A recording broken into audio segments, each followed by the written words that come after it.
Hej.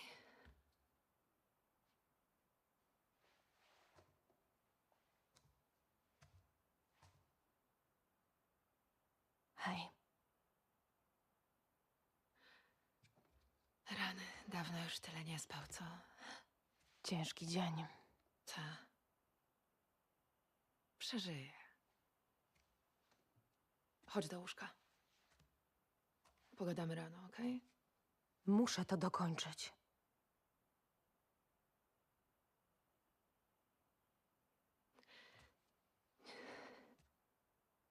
Nie jesteś Tomiemu nic winna.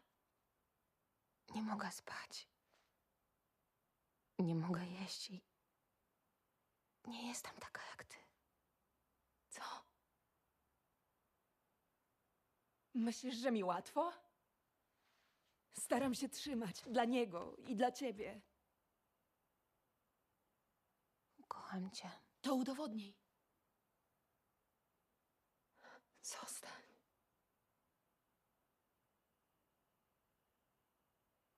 Nie mogę. Czyli co, mam tak tu po prostu na ciebie czekać? Przez Bóg wie jak długi czas? Zastanawiać się, czy kurwa umarłaś? Nie zamierzam umrzeć. Cóż, Jesse też nie zamierzał. Ani Joel. Nie, stój. Hej, hej, proszę cię. Jesteśmy rodziną. To przecież nie może być ważniejsze od niej.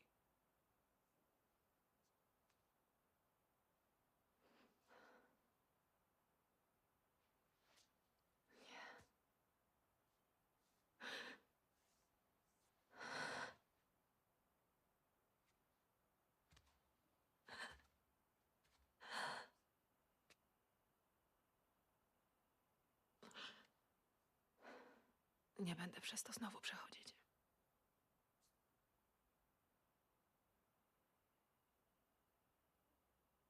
Jak uważasz?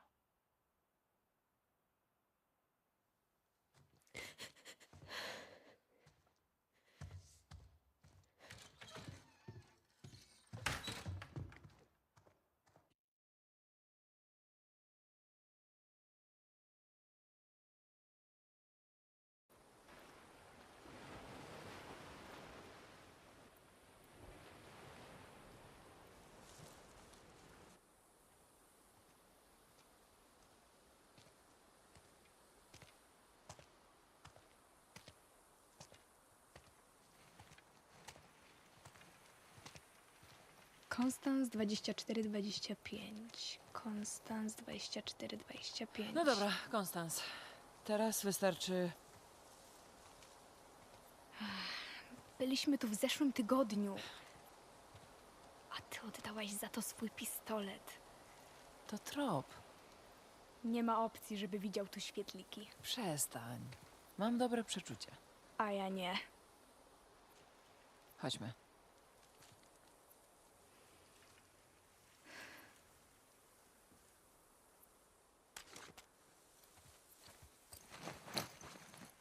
Dwadzieścia 10.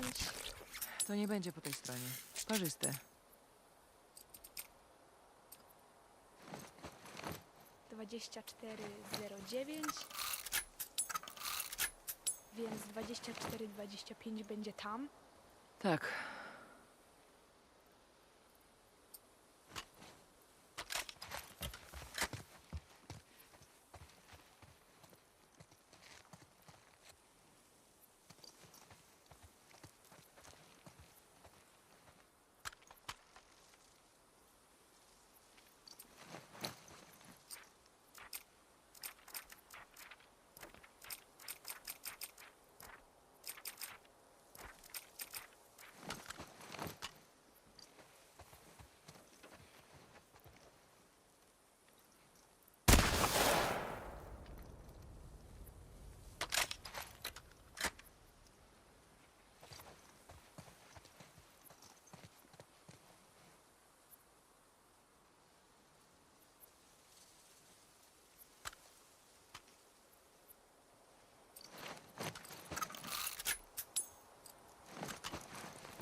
No dobra, mamy spokój. Może.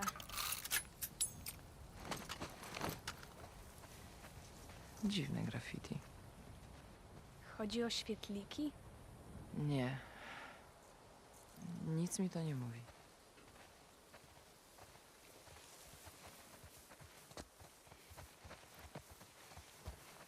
Jeżeli świetliki wciąż gdzieś tu są, No, jak myślisz, co robią? nie wiem. Zawsze chcieli odbudować społeczeństwo. 24, 22. Coraz bliżej.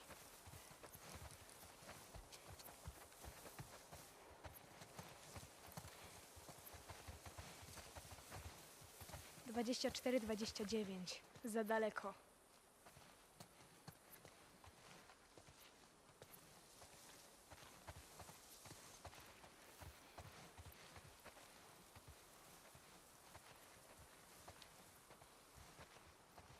Nie widzę numerów, Mm, a 24, 29 tuż obok. to na pewno tu. Prawda? Jasne. Zobaczmy.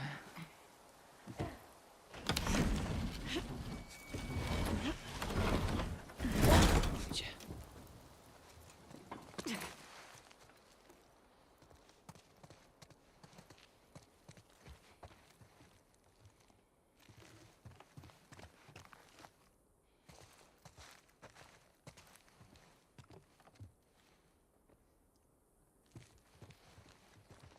Wygląda na opuszczony.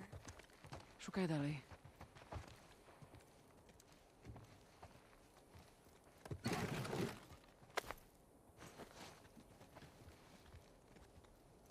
Pomalowali ściany na wzór świata, ale rośliny tak nie wyglądają.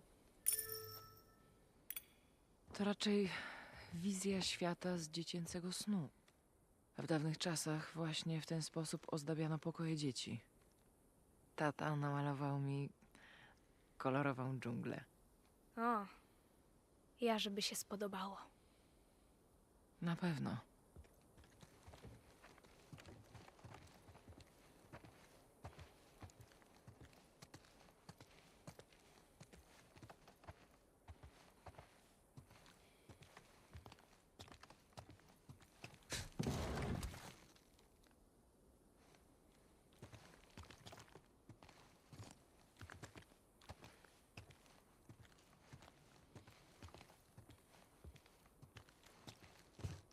Zamknięte. Może jest inne wejście. Szukasz pozytywów? Staram się pomóc. Zawsze pomagasz.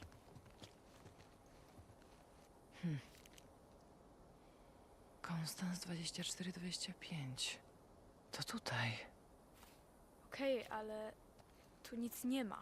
Jeszcze tego nie wiemy.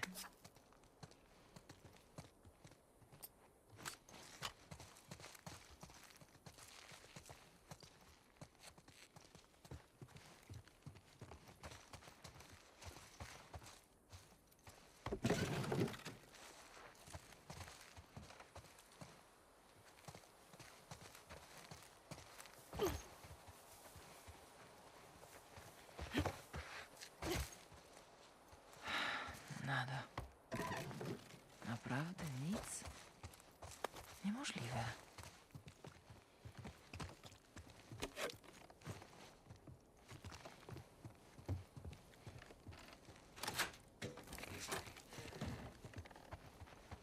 Lew, wystarczy już. Nie, czekaj. Znalazłeś coś?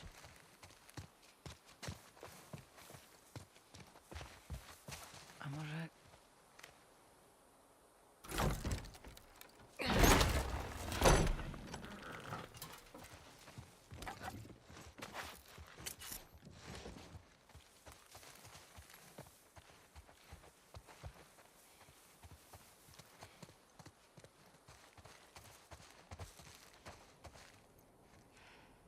Rysy.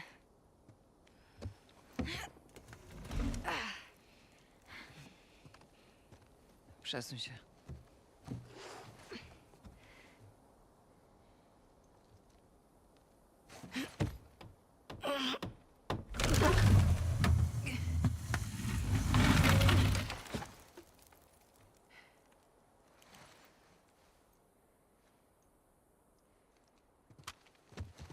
Halo?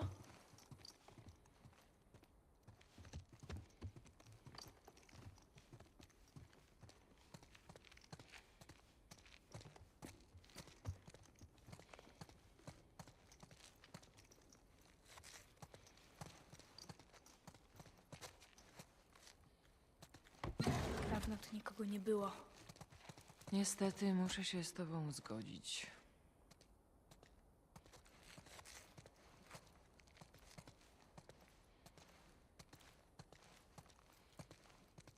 Niezła miejscówka, tak nawiasem.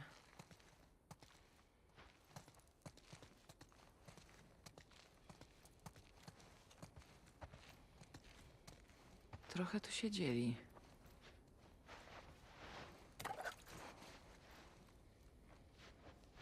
To jest prysznic, tak?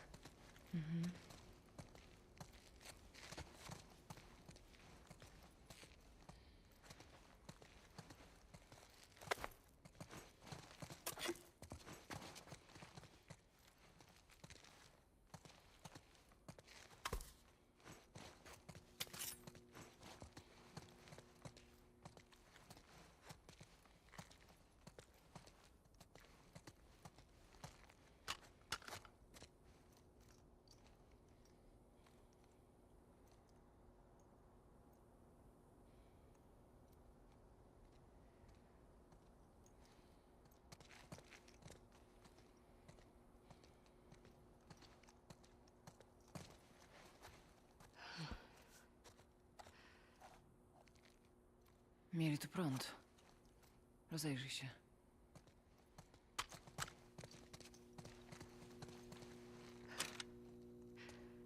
Panele słoneczne. O,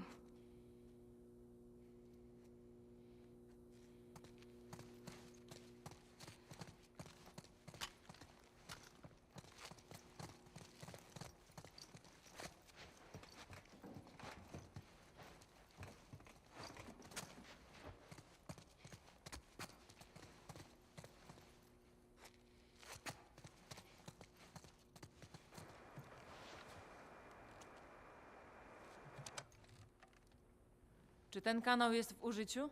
Mówi... Widzisz znak wywoławczy? znak? Taki krótki ciąg cyfr i liter. Jebać to. Mówi Abby z Santa Barbara. Czy ktoś mnie słyszy? Czekam na znak. Jest tam ktokolwiek? A to co?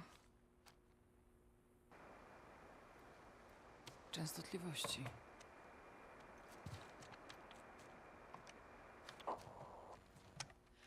Czy ten kanał jest w użyciu? Mówi Abby z Santa Barbara. Jest tam kto? Czy to są posterunki świetlików? Nie wiem. Czy ktoś mnie słyszy? Halo?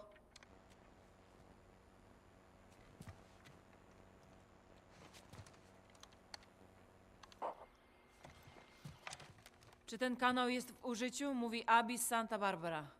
Halo? Halo?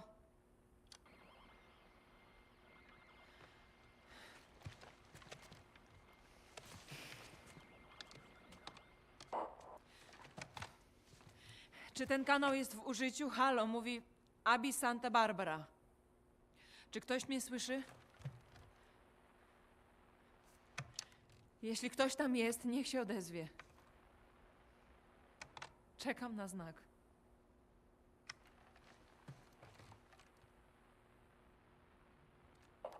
Hej, Abby. Doskonale cię słyszymy. Skąd dokładnie nadajesz? Z Konstans 2425. Znaleźliśmy tę bazę, ale jest pusta. Szukamy świetlików. Jestem jedną z nich. Z której jednostki? Służyłam na posterunku w Salt Lake. Kto go prowadził? Doktor Jerry Anderson. Mój tata. Ale numer. ściągnęliśmy wszystkich z posterunków i sprowadziliśmy ich do bazy. Ilu was tam jest? Jakieś 200 osób. I dochodzą kolejni. Owen miał rację. Będzie was więcej. Gdzie was szukać? Na wyspie Katalina. Pod dużym budynkiem z kopułą w Avalon. Będziemy tam. Okej. Okej, do zobaczenia. Bez odbioru. Czekamy na was. Powodzenia, Abyss Santa Barbara. Bez odbioru. Chodź, wracajmy do łodzi.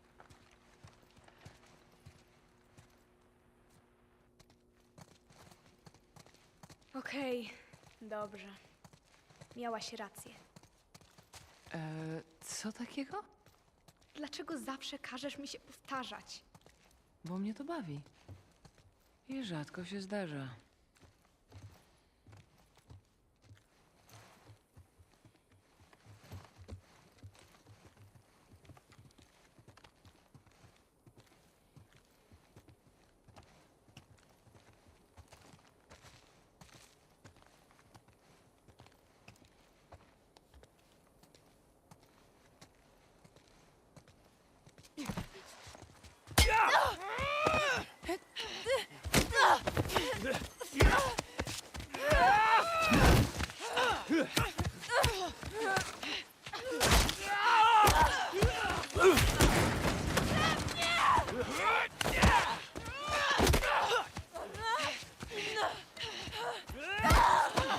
Dość! Dość! Nie zabijaj! Zwiąż ją! Chodź. Chodź, pokaż to. Gotowy? Czekaj, co robisz? Czekaj! Żeś kurwa!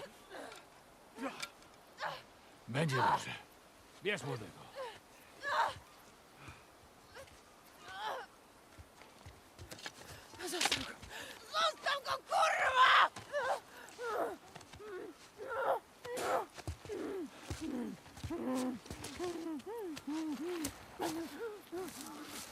O, w dupę. Ale się obłowiliśmy, co?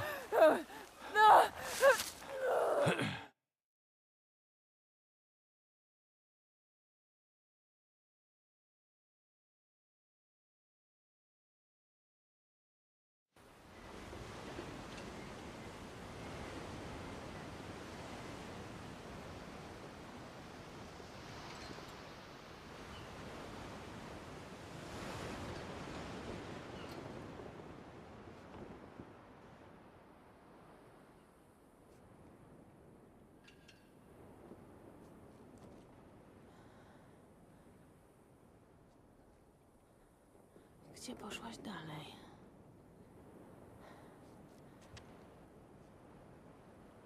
Konstans 2425. Tak, pewnie tam.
obiecująco.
No to jazda.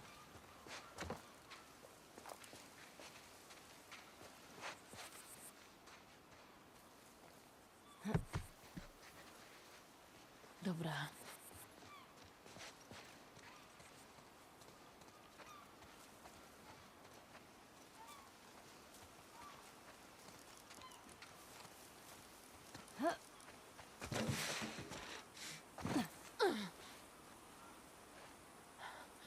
Co teraz? Mesa Bluff.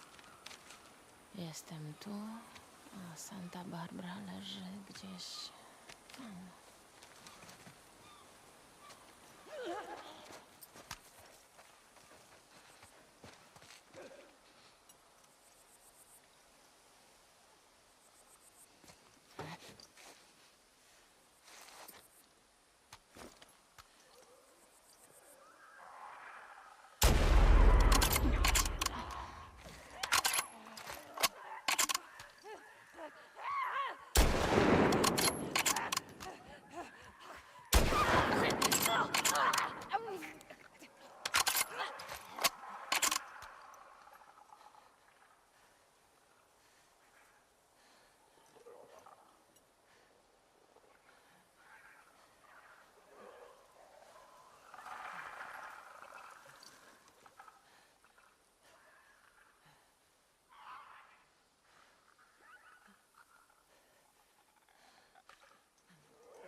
Może przejdę tędy.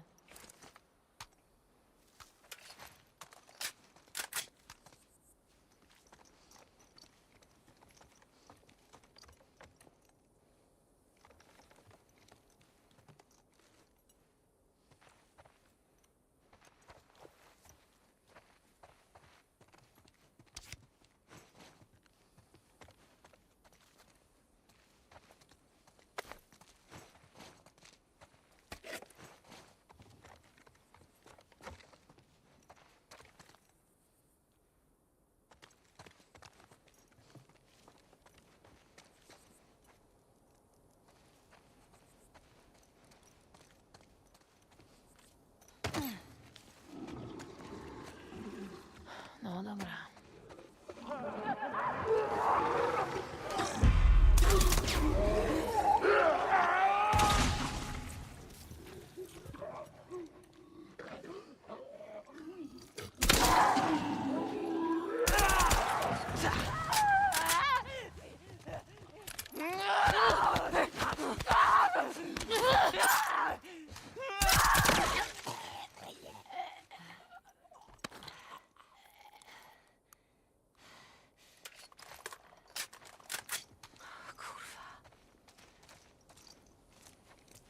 Daję słowo, Abi.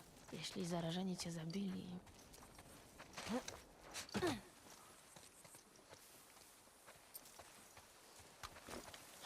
Gdzie ja jestem? Na pewno jest tu ulica.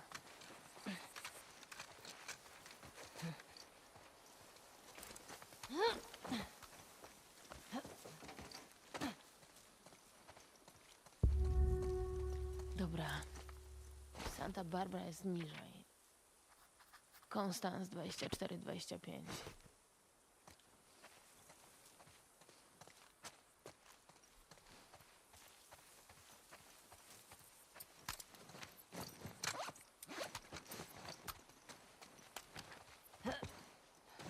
Na pewno tam jest.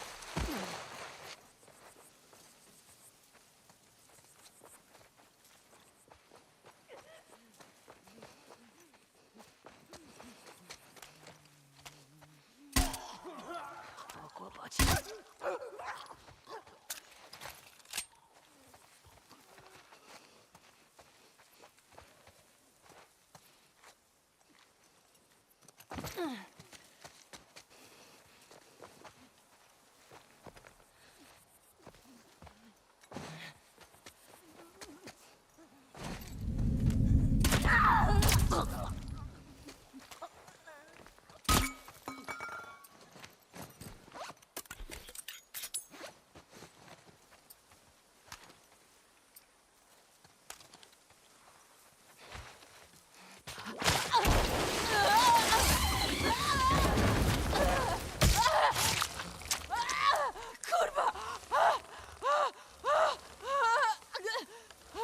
Dawaj!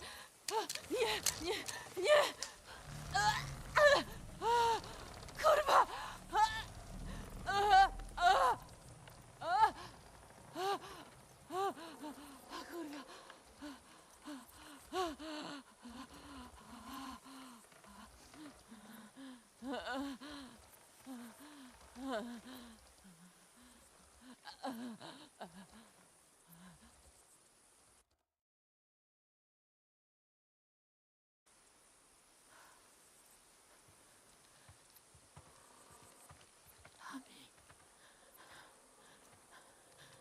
Abi, znalazłam cię.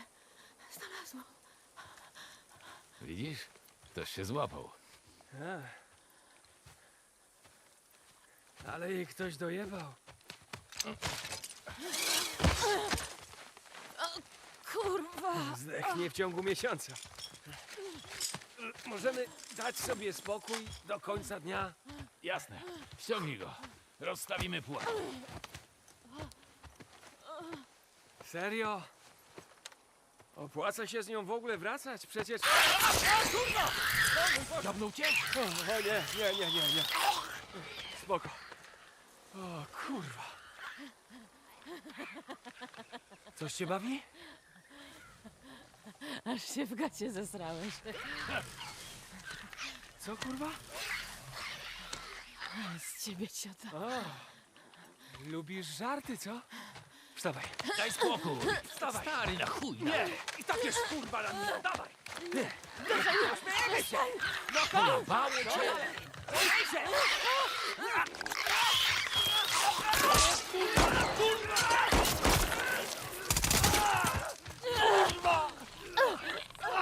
Pierdolona! Kurwa mać! Czekaj, nie strzelaj z nami! Szukasz jakiejś abi, no? Złapaliśmy jedną jakiś czas temu. Akurat. Wielka! Blondyna. Łapy jak moje. Była z jakimś dzieciakiem z poraną gębą. Tak, to ona. Zostaw mnie. To powiem ci, gdzie jest. Znajdziesz ją, nim rozwinie się infekcja.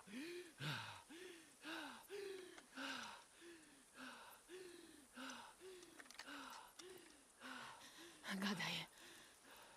Trzymamy ją w celi, w obozie. Czyli gdzie? Idź w tamtą stronę, aż do torów. Prowadzą do kurortu. Są zamknięci w wysokim okrąglaku.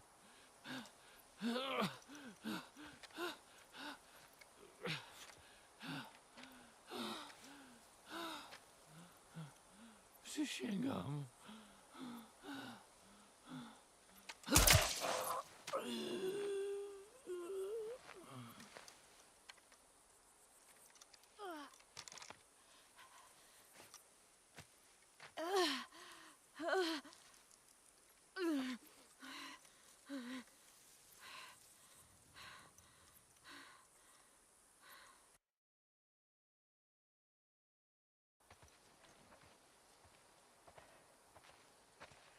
Tory do kurortu.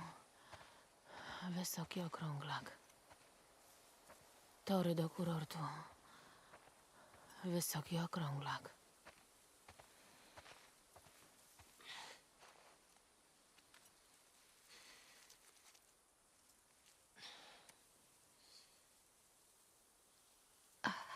Kurwa. Nie wrócę tam! On ma broń! Cholera! No dobra. Skąd on kurwa wziął broń?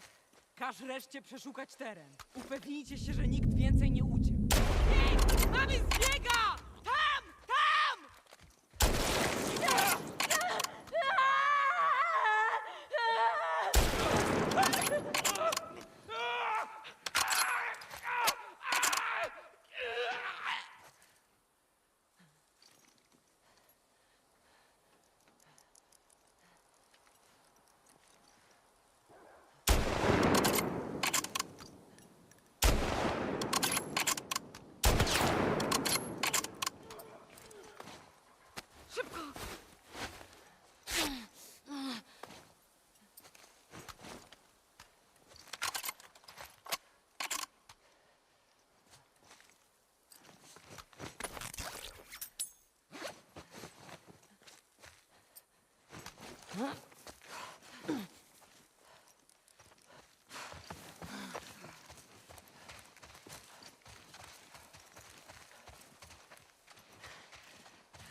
spora grupa.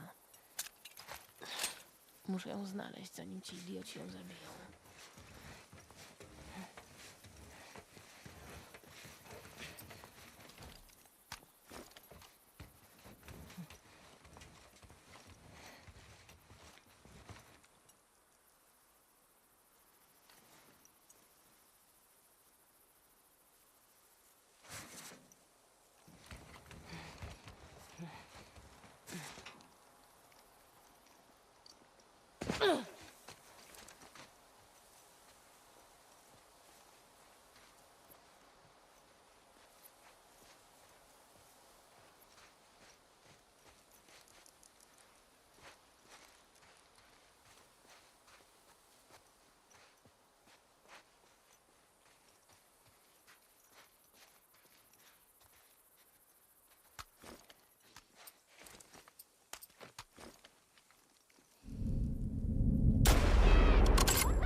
Przejdź naprzód!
Nie żyjesz, słyszysz?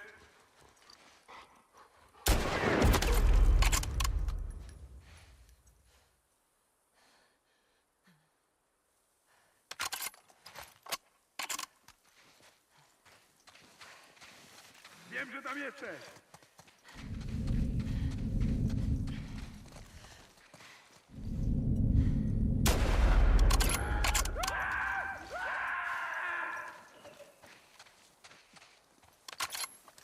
Ktoś jeszcze?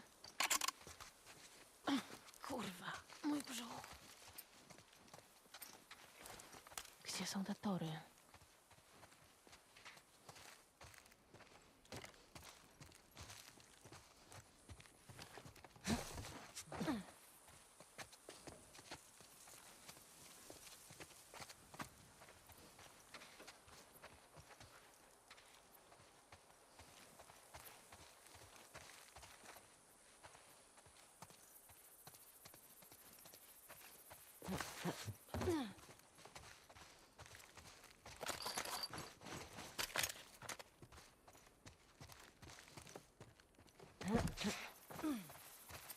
Dobra. Tory do kurortu.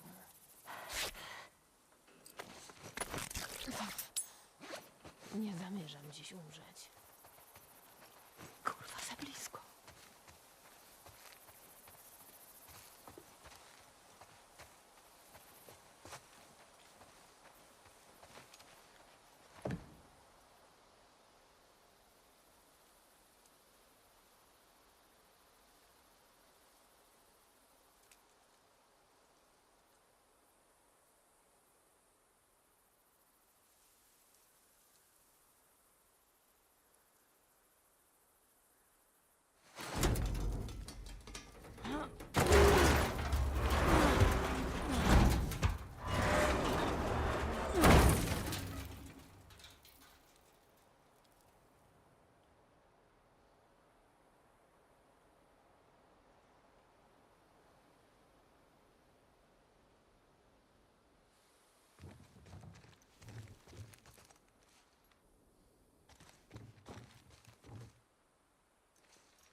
Boże.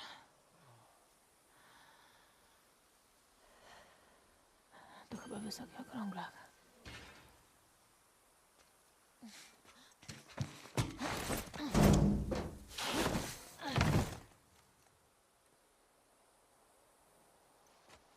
Jak się tam dostać?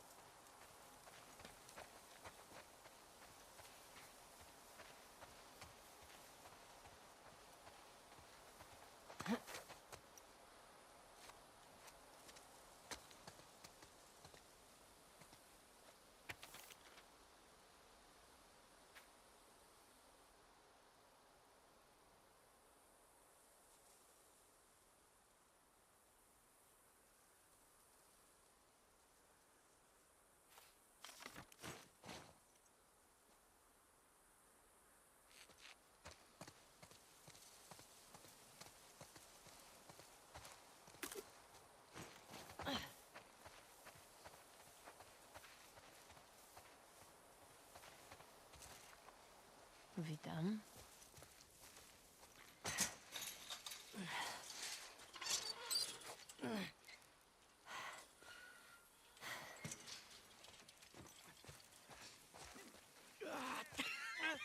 No dawaj, dawaj! Dawaj! Tu!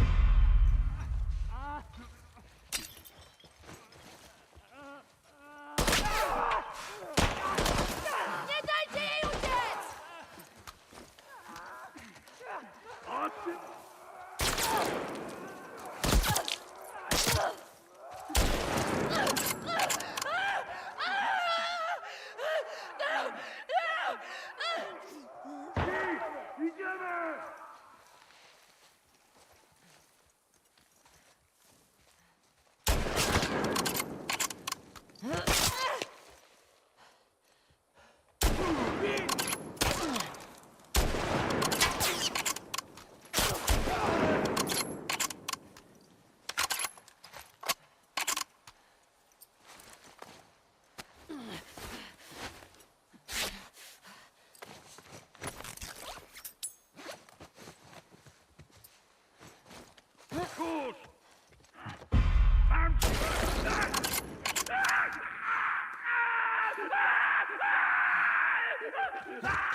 Jak ona zwiała? Patrzcie wszędzie! Gdzieś tu musi być. Okej.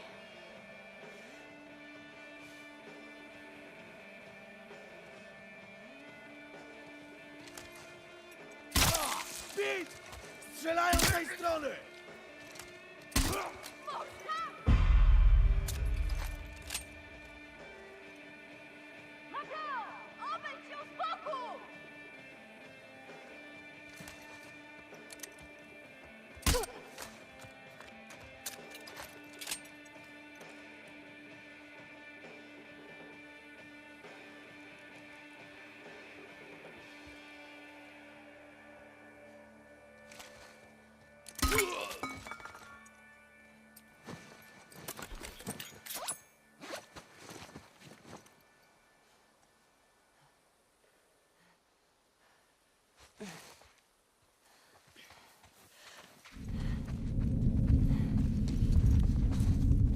Hej, to nie ona? Zobaczę, co się dzieje.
Ruszać się!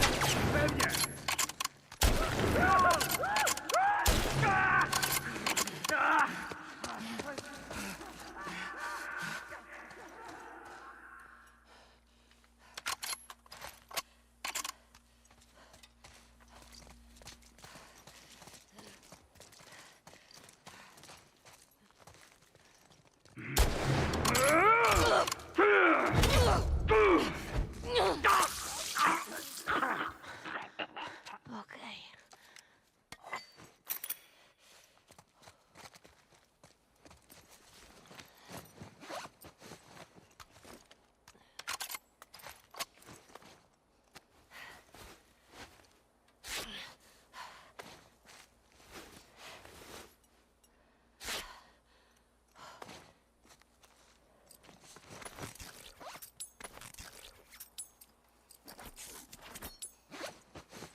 Napadnięto na nas. Co się stało? Nie wiem. To pewnie jakiś zbieg. Gościa! O tutaj, tutaj! Nacierać! Tak jest!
Suka! Mam klucze! Otwórz drzwi! Weźcie broń! Dalej, dalej, dalej. Masz. Dobra, dalej. Idziemy. Ej, zaraz! Gdzie Abi? Jest chora! Cofnij się! Przestań we mnie, kurwa, Ej, celować! ej, ej, ej! Abi chciała nawiać. Jest przy słupach. Słupach? Idź na plażę. Zobaczysz. Pewnie już nie żyje.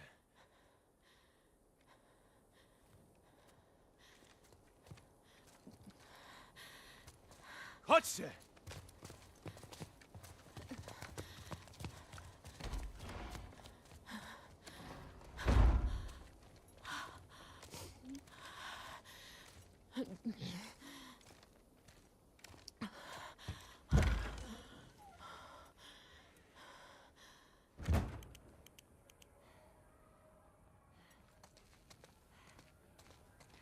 Gdzie jesteś?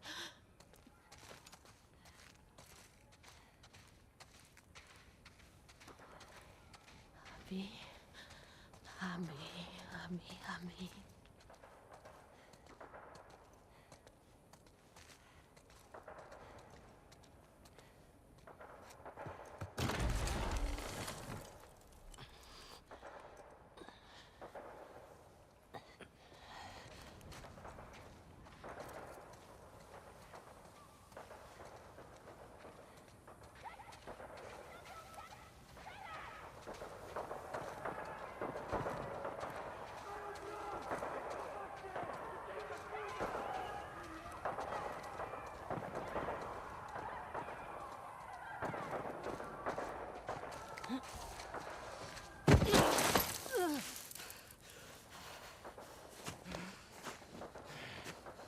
Kurwa. Idź na plażę.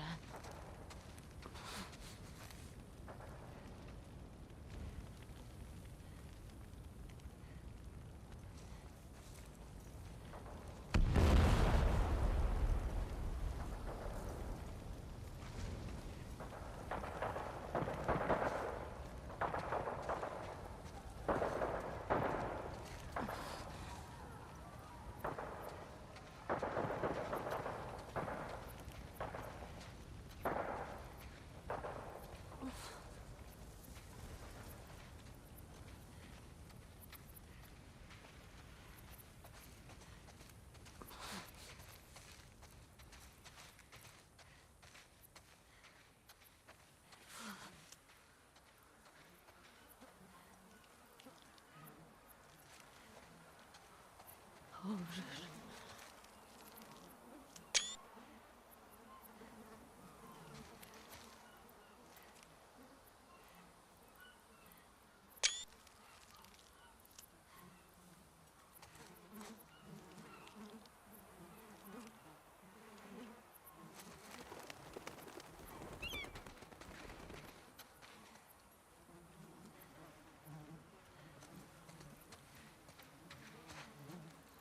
Abi?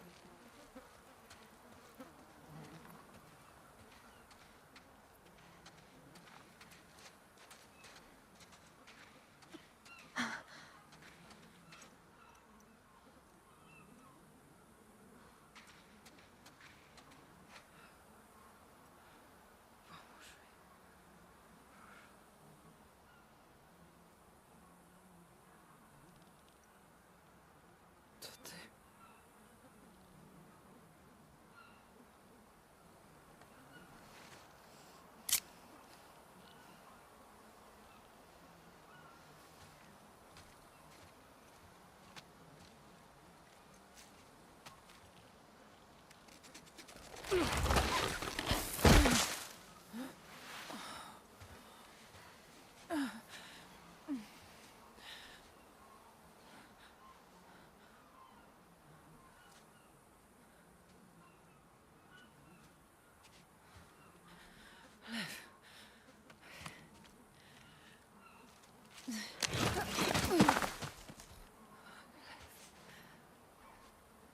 Abi? Już dobrze. Już dobrze.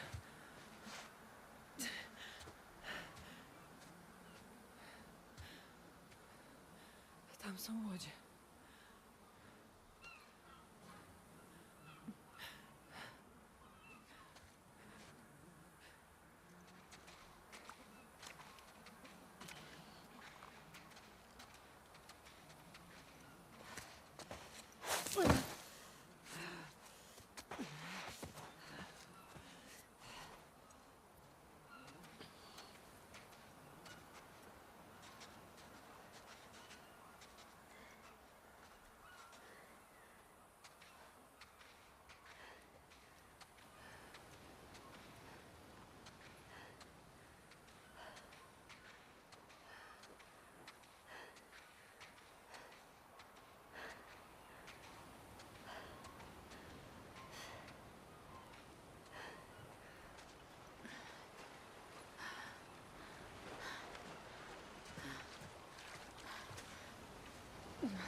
Nie pozwolę wam odejść.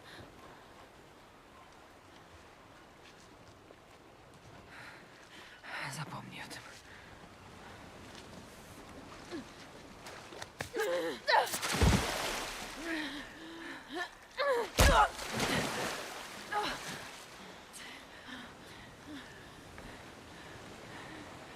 Nie.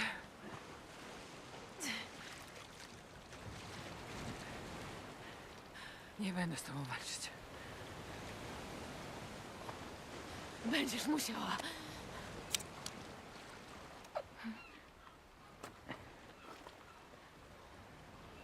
To nie jego walka. Ty go w to wciągnęłaś.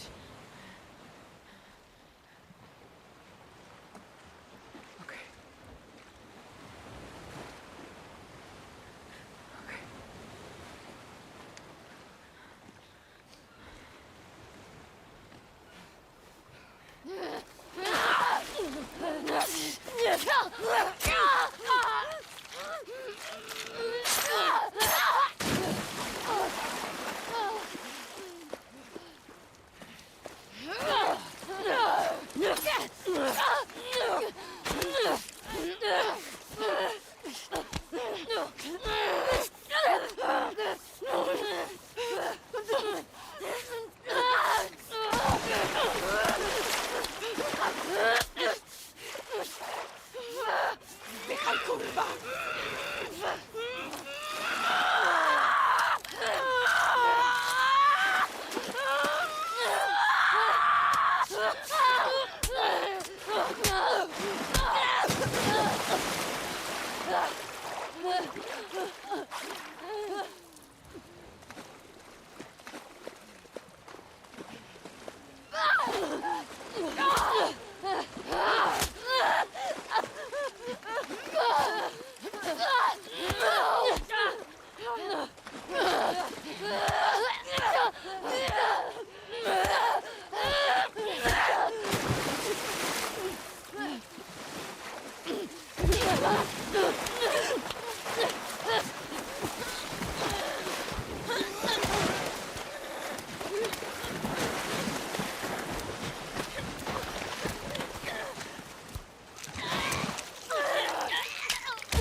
Idź. Zabierz go stąd.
Okay.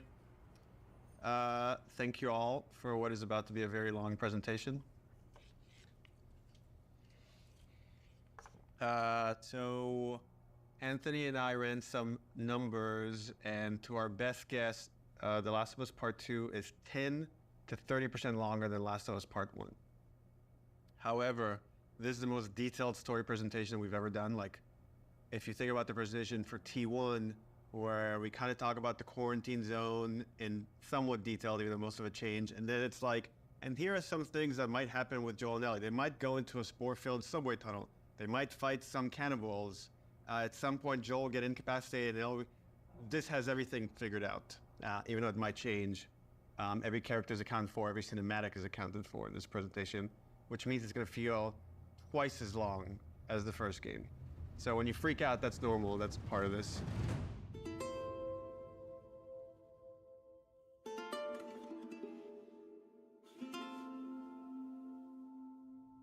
Oh, this is about an hour and a half to 2 hours. So hopefully you got your pee break. Okay. So we open on 15-year-old Ellie. This is a few weeks after the events of the first game.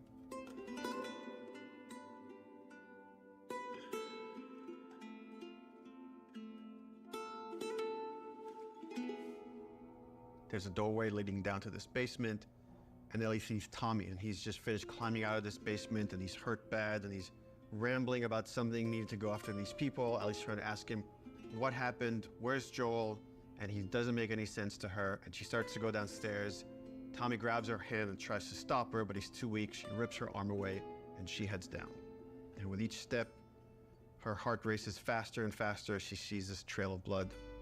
She opens the door, revealing Joel's mutilated body. And then shock just sets in, and she screams and tries to grab his body, and Dina comes and rips her away, and on that cacophony of sounds, silence.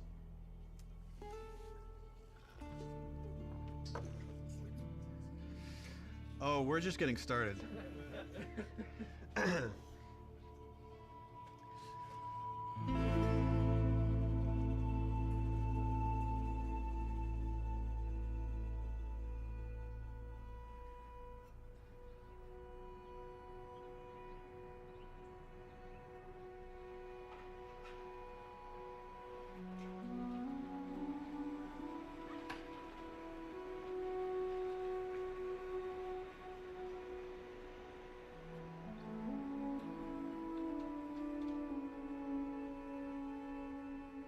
I've been working on this game since we finished...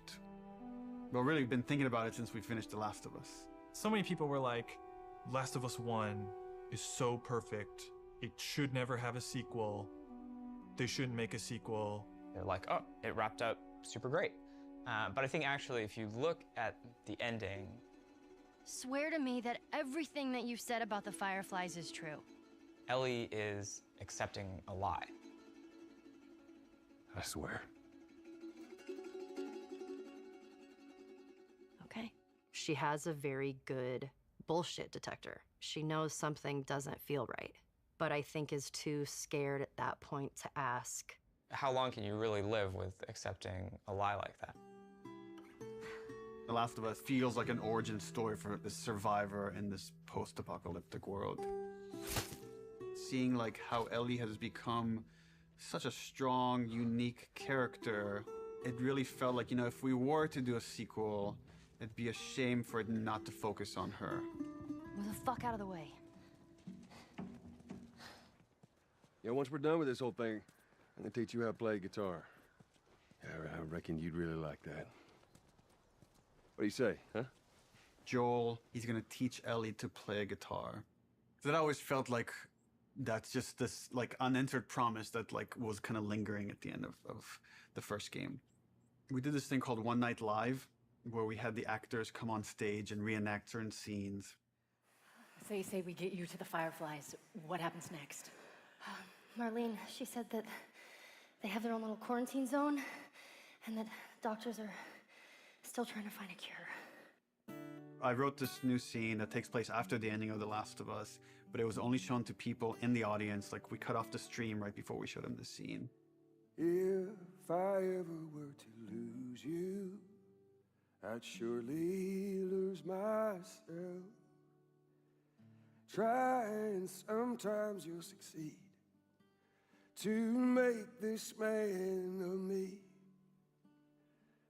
Our future days of you and me.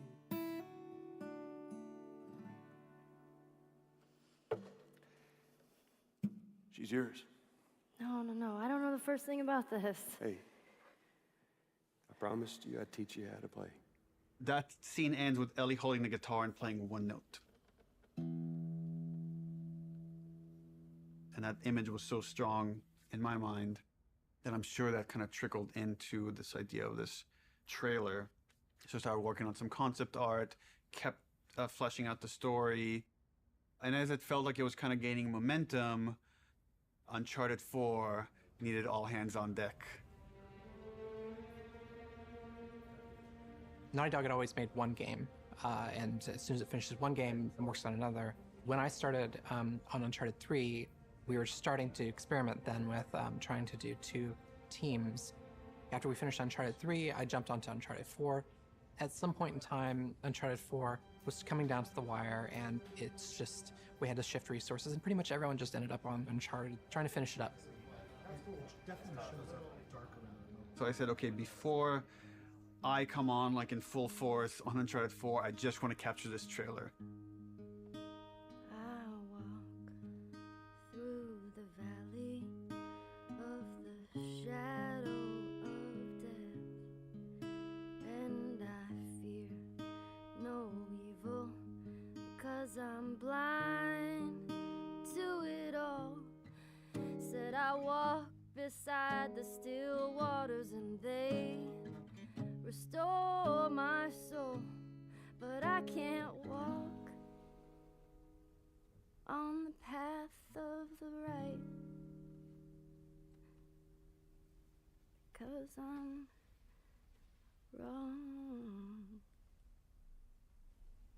During the entire production of Uncharted 4, that's all I could think about. I had a lot of investment in Uncharted 4, but the day we were done with Uncharted 4, went right back to that trailer to wrap it up. Anything for this shot that's still happening? Not in animation. Of the shadow of death. This one feels kind of strong to me. Drawing a lot of attention. Can we tone that down? Yep. Actually, my biggest fear with this announcement is that it leaks early. More than anything, I have nightmares about this trailer leaking early before we get to PSX.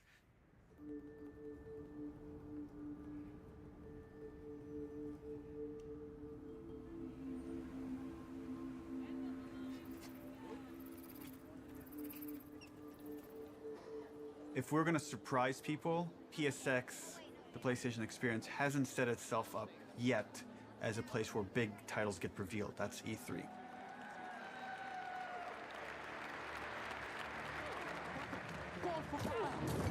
No!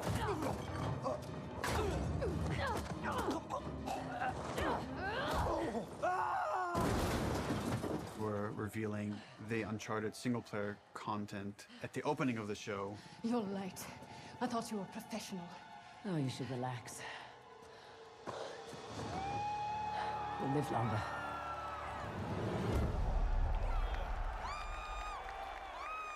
No one's gonna expect a second Naughty Dog title to be revealed in the same press conference. Please welcome to the stage, Sean Layden. There's one more special unveil we have for you tonight. Please enjoy it. When we first revealed The Last of Us, the Naughty Dog logo came up and the crowd erupted, and it was such a high that that's almost been like chasing the dragon, like wanting to recapture that feeling. Oh my God. Why does this look like The Last of Us, dude? Playing it at this surprising moment, I'm hopeful it will have a similar feel.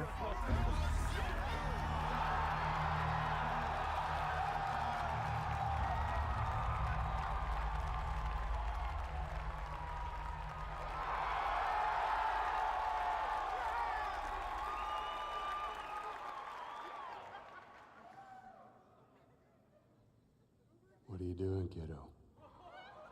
People outside the studio have such an attachment to the first game, and I've definitely seen fears about not wanting to make a sequel because somehow if it's bad, it will tarnish your feeling about the first game. I'm gonna find. And I'm gonna kill. Every last one of them. We're doubling down on those fears and not calling it The Last of Us some subtitle. It's The Last of Us Part 2 to say it's all one story.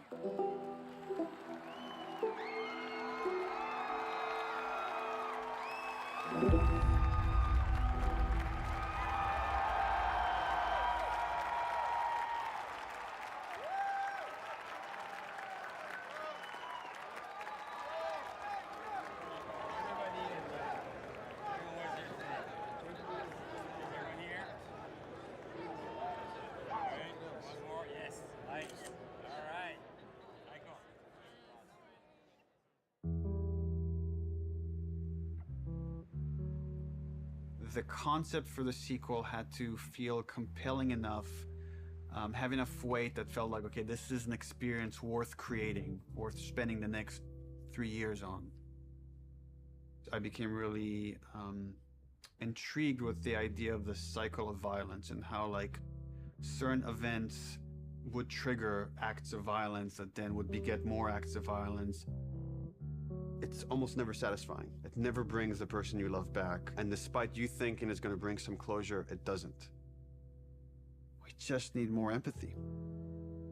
Wouldn't it be awesome if we could create an experience that lets you safely explore those feelings? With that theme, all of a sudden everything fell into place and this outline emerged. The whole catalyst for what starts the second game is Joel killing the doctor.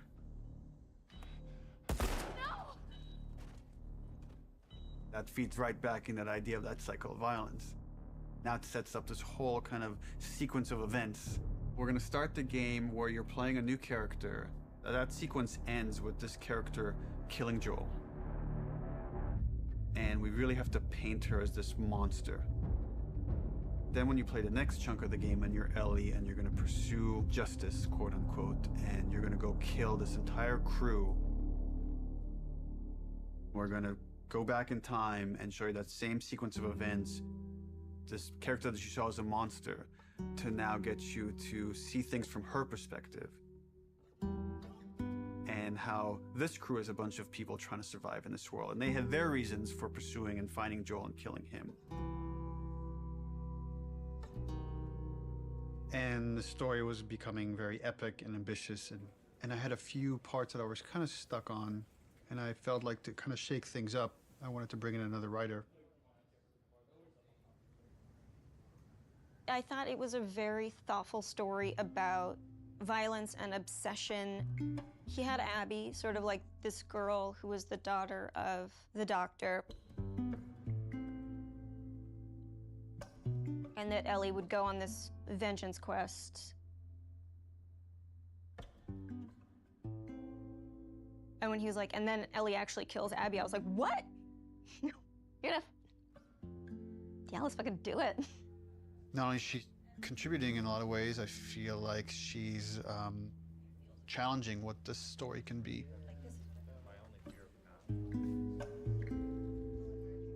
She's wanted to add more romantic intimacy between the characters. Those are areas that I've been, I don't know, more uncomfortable writing that stuff. After the first day, she was telling me that she went home and told her husband that, I think I just got Ellie's girlfriend pregnant, because that was her big idea the first day, and that had this trickle-on effect and actually added a lot to the story. Ellie is this very relatable character. I thought she was a perfect vehicle to challenge this notion that violence doesn't have a cost, because it does have a cost in reality. It's going to ruin this girl.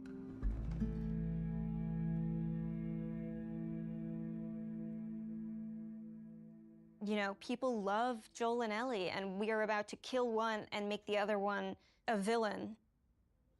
I was very nervous telling Troy we're going to kill off Joel. In the first game, he was advocating that Joel should die. When I read the ending to part 1, I was like, you're gonna piss a lot of people off. Let me go. Marlene is the closest thing to a parent that Ellie has had outside of Joel. You just come after her. A lot of people got hurt, and Marlene would be one of those people. Joel has crossed these moral lines, and therefore he deserves to die, and he thought it might be a more dramatic ending. And I was like, no, you're crazy. Like, but then in the second game, that's why I was like, thought like, oh, he would take it pretty easily. He goes, so Joel dies, and he's like, and so this happens, and then and I literally had to stop. I was like, can you give me just a second? Because it literally was as if someone was telling me about how my friend had just died. I think he kind of took it hard. It was like the character meant so much to him.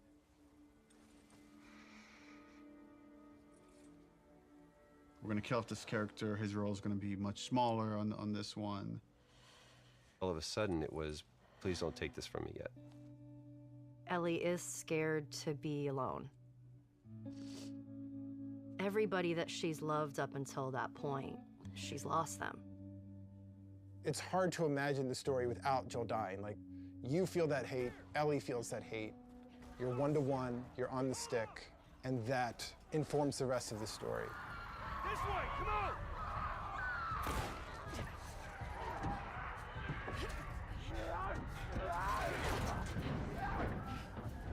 You okay?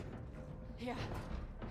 We get you through interactivity to really connect and empathize with this character. Y'all act like you heard of us or something. And then make you feel like I've led Joel to a trap.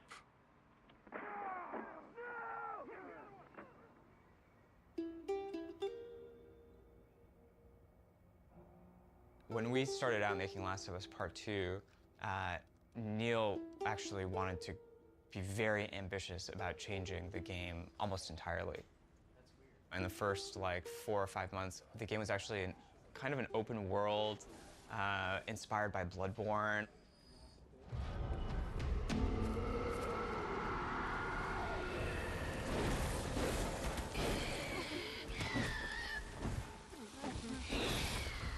And it was purely melee focused, it was all hand-to-hand combat.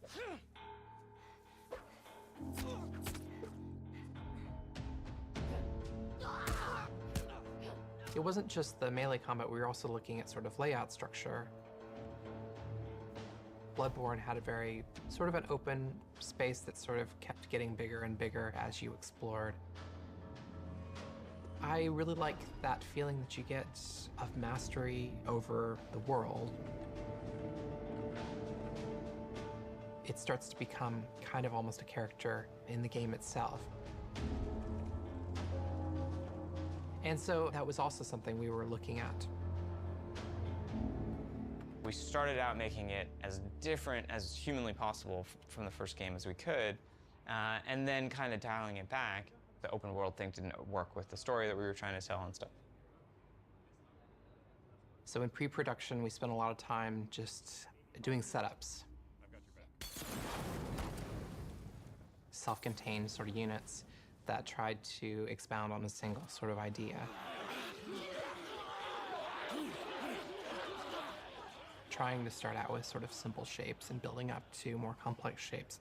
And starting out with 1 or 2 mechanics and building up to those mechanics. Hey! Even our experiments, we try to add as much context as we can. We establish a goal that you're going to be going for. We establish beats so that there's an emotional journey, the stakes are raised. Figuring out some traversal stuff, a lot of climbing and balance beams, and seeing how far we can sort of push in that direction without it getting over the top like Uncharted. More sort of verticality, more use of grass and stealth. My name is Arnaldo Lisea. And what do you do here? I do design. How long have you been doing that? A day. I got an opportunity to work in QA, and that was That was a great learning experience. I shipped The Last of Us and Uncharted 4. The thing I'm proudest of is the people who came in to a quality assurance job as a contractor, which is entry-level work, and used that job to get to where they ultimately wanted to be. When I interviewed for the QA position, I specifically said that my goal was to be a designer. He had formed this relationship with design where they knew they could rely on him, spending his free time designing a demo, and at the same time, him going to them and not being like, here's 50 bugs you need to fix. He went to them and was like, what do you need? How do I help you? What kind of bugs do you need? And for their part, they embraced him and were like, why don't we show you how to lay out nav mesh? I am anxious to prove myself. There is no babying when you start. You just hit the ground running. If I don't cut it, I go back to QA or find something else. We're trying to figure out at the moment how we handle big spaces, bigger than the first game. The enemies are so too spread out to be really considered like one single small encounter. And seeing what behaviors we need to start developing for them to make it look good.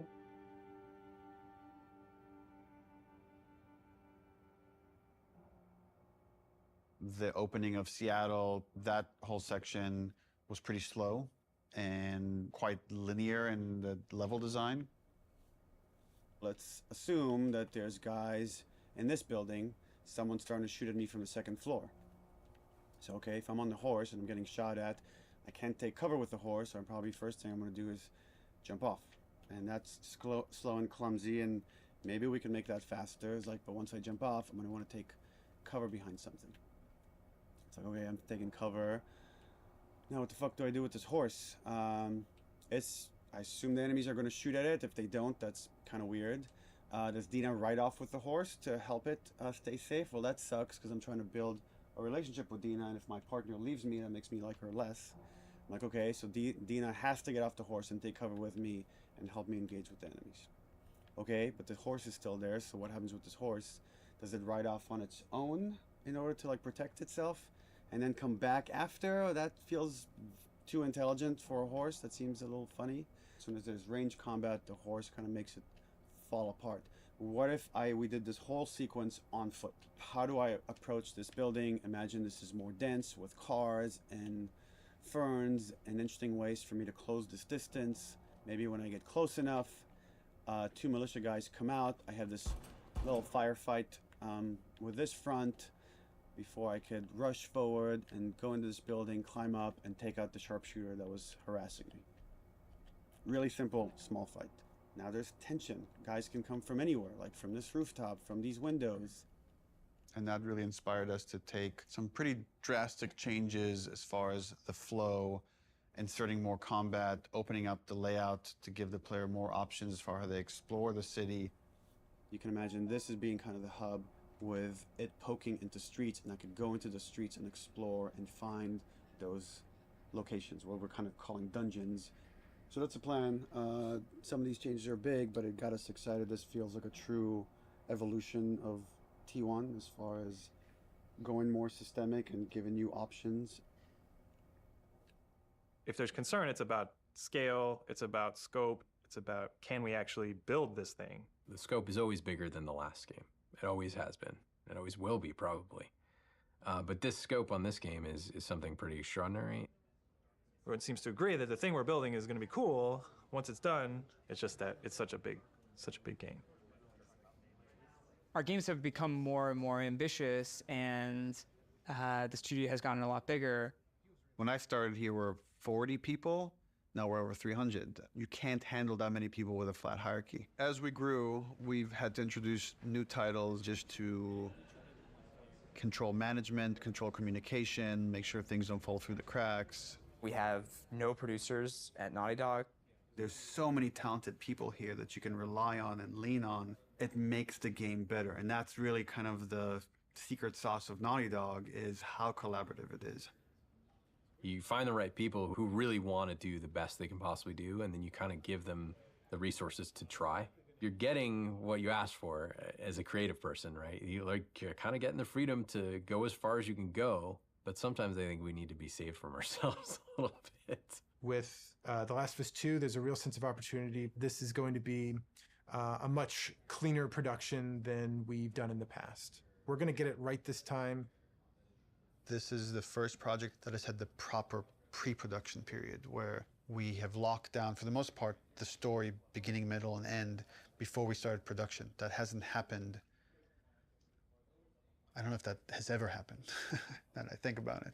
It's a very, very messy process, which is, again, why it's a lot of times really difficult to schedule. I think right now we are planning on springtime of 2018. So when springtime 2018 comes around, The Last of Us 2 isn't in stores, you can look back at this and say, well, I guess their plan wasn't exactly set in stone.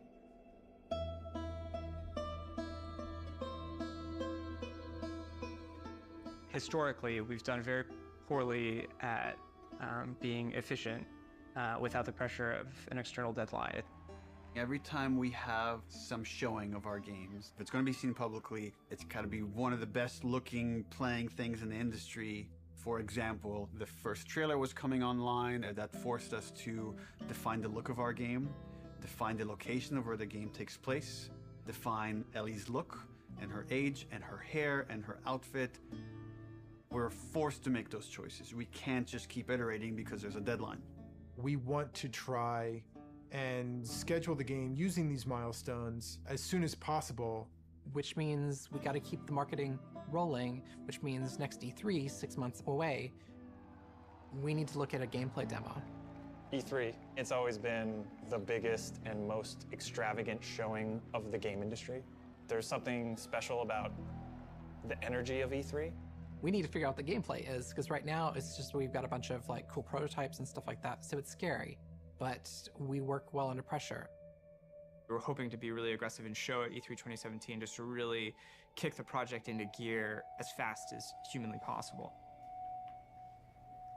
We want to break it up into a roughly 2-minute cinematic, a flashback sequence that will set kind of emotional context for what will then go into a 5-minute gameplay sequence.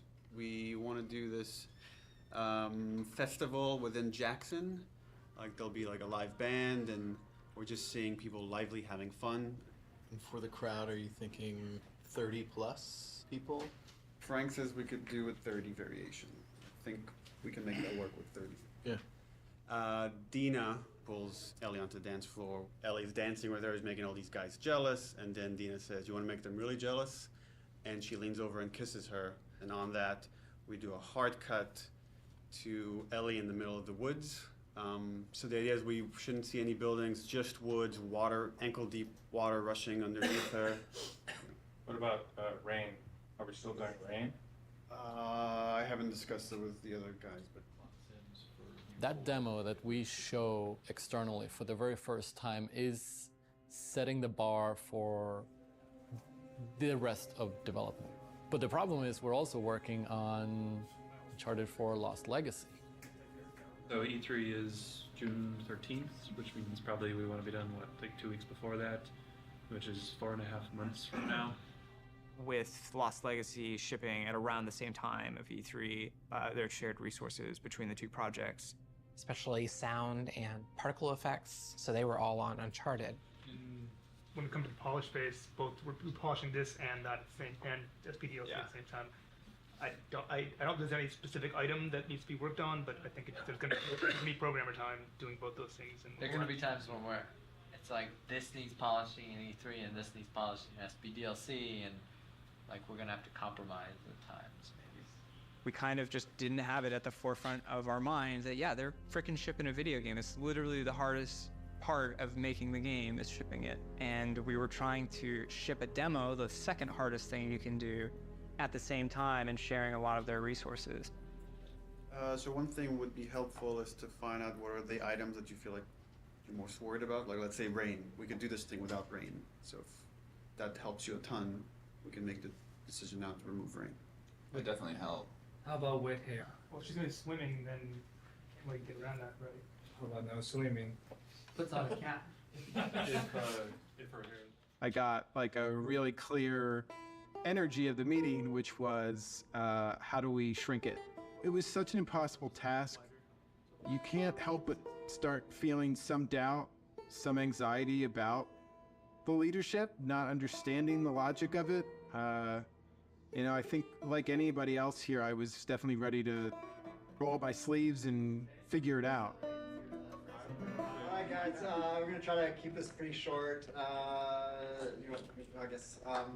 So after yesterday's meeting, there were a lot of side conversations, and there was sort of a sentiment about how much work there was to get not only this demo done to ship the Lost Legacy, and it matched up with feelings that we were having. So we started discussing the responsibility of actually attempting this, and started to feel that it was a little bit irresponsible. That if we were to try to meet both these deadlines, we could probably do it, but we would end up doing a lesser job on both projects, both deadlines, than we would if we were doing them individually. And feels like they're both important enough to give them the due attention. So the conclusion that definitely is there is that the demo that was discussed yesterday will not be presented at E3. Yeah. Does it mean that our main point should be just focusing on more shipping before? The Lost Legacy? Yeah. Yeah, definitely. But I mean, we should still try to. We don't, like I said, just want to just completely halt work on this, and all hands on deck on Lost Legacy. The idea is still to finish the demo, just to give us a buffer, so that these two deadlines aren't overlapping. Okay. It's just now we have more time to work on this demo properly without the pressure. Once that meeting happened, it was just like, right, of course. I'm not in the Twilight Zone. It makes sense not to do this. It felt really nice seeing the leadership kind of having the team's back and seeing the logic of the situation in front of them. That's it. Okay, cool. Thanks. Okay, so are you pissed off? Am I pissed off? No. What am I? I guess in one sense it's relieved, because there was concern of whether we could hit the quality that we know we need to hit for both Lost Legacies and for what was going to be our E3 demo. And then on the other hand, it's kind of disappointed, because I was excited to get this demo done and get it out there and get the reaction, but now it's gonna have to happen at some other point. What we've decided to do is deliver the demo at around the same time, but that's going to be purely internal, and the demo won't be 100% shippable. Gameplay and design and animation are going to be locked in June. Then we back off, we finish Lost Legacy, and then resources free up to finish the particle effects, the lighting, and the sound. And then we ship just the glossiest, best looking demo you've ever seen. We burn that to a disc at the beginning of January, and then we don't touch it again. And nobody sees it until E3.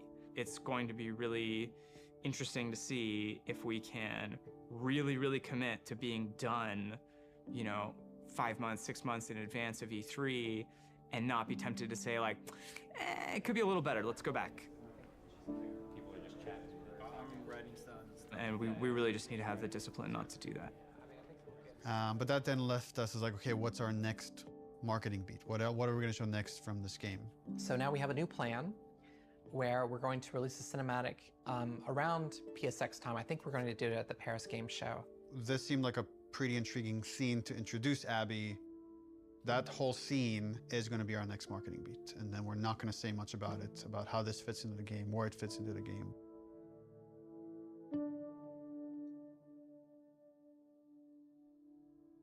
Abby evolved over time, and if you look at the concept art, the character looked very different than where we've ended up.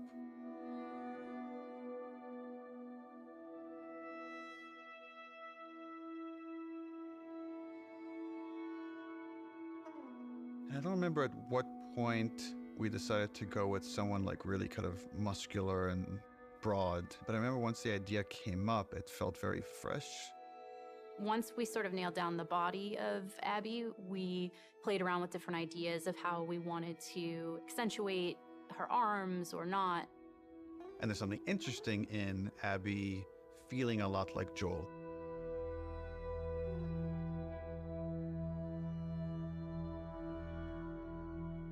So when I got cast, Neil was like joking around and he's like, you should probably beef up in order to play her. And I'm like, ha ha, ha, yeah, it's mocap, whatever. And he goes, no, really, you should probably beef up to play her. And I was like, oh, yeah, you're right. I should totally start deadlifting as much as possible. So I did, and I was training like crazy, and then I got pregnant. What are you gonna do? We need to separate her from Ellie. It shouldn't feel like I'm playing a reskinned Ellie, that Abby should, in many ways, look, behave, fight differently.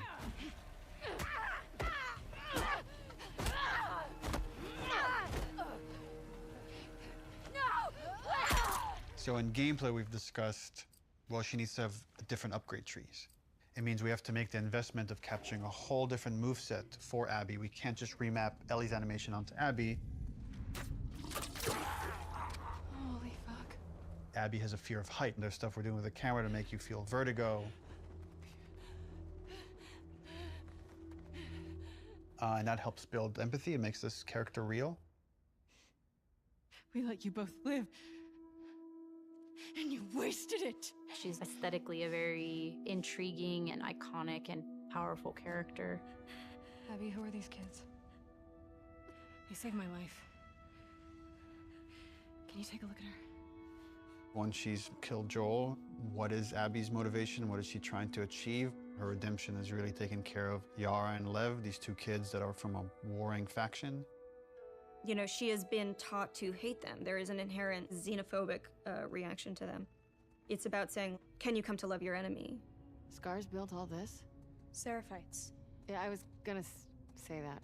These are kids that grew up in a very different context as Ellie, and, you know, how they live their lives and experience the world is totally different. Got your present. I'm getting really attached to Lev. He's been able to keep his head up despite losing so much himself in a world that is so harsh. We're taking too long. Can't move any faster. We won't do your sister any good if we're both dead. I really like his dynamic with Abby.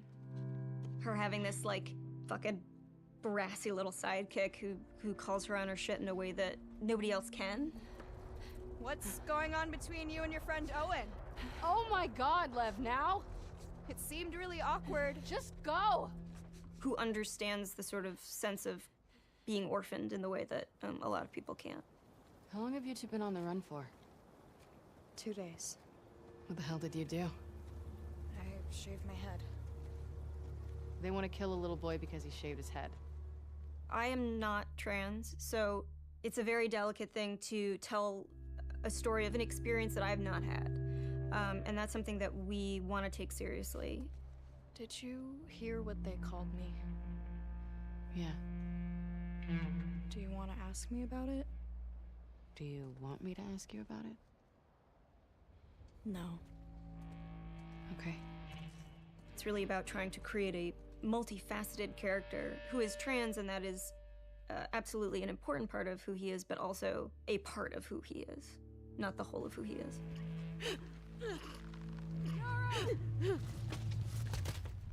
As far as the Paris cutscene, I'm pretty stressed out. We have 13 days, less than 2 weeks to finish this thing, and there are still some big ticket items.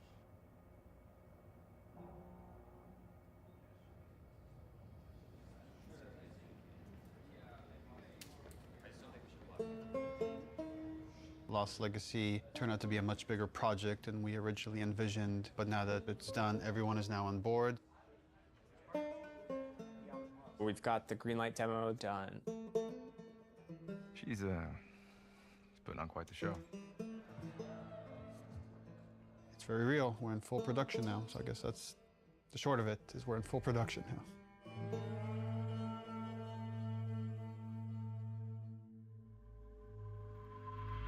Hey everybody, PlayStation's live at Paris Games Week 2017. We've got a huge show for you starting now.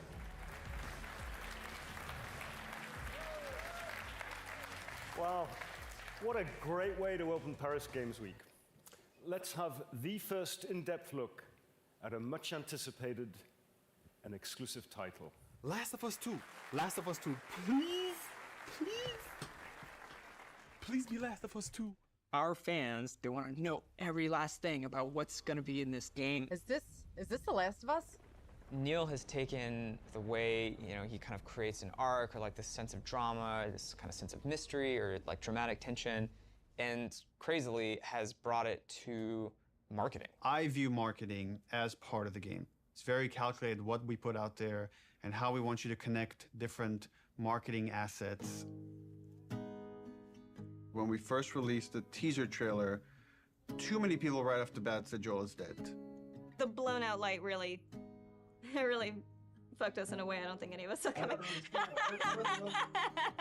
We actually underestimated our audience a little bit. They're so sophisticated now, so you have to get more sophisticated, like how am I still gonna surprise players and viewers? You start on characters you've never seen before in a world that like could be The Last of Us, could be anything.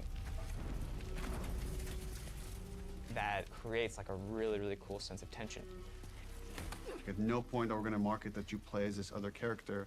What is this? Yo, that looks good though.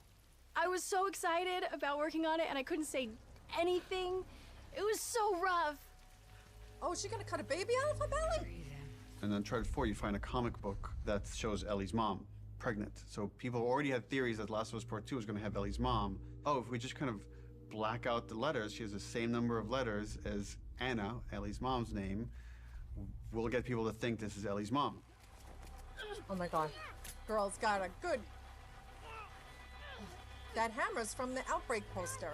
So we had that poster with the forearm of a character you've never seen before, with this like kind of wolf's head in the background. What does that mean? Kind of like prompting this mystery. You want people to feel like they've figured everything out and then have the story surprise them. Man, if this is The Last of Us 2, bro, I'm gonna go crazy. Oh my God. Last of Us 2? Yes! Yes! Yes, bitch! Yes! I fucking knew it! Everything that we put out there is shaping expectation. And then the final game, hopefully, if we do our job right, should subvert those expectations in an interesting way.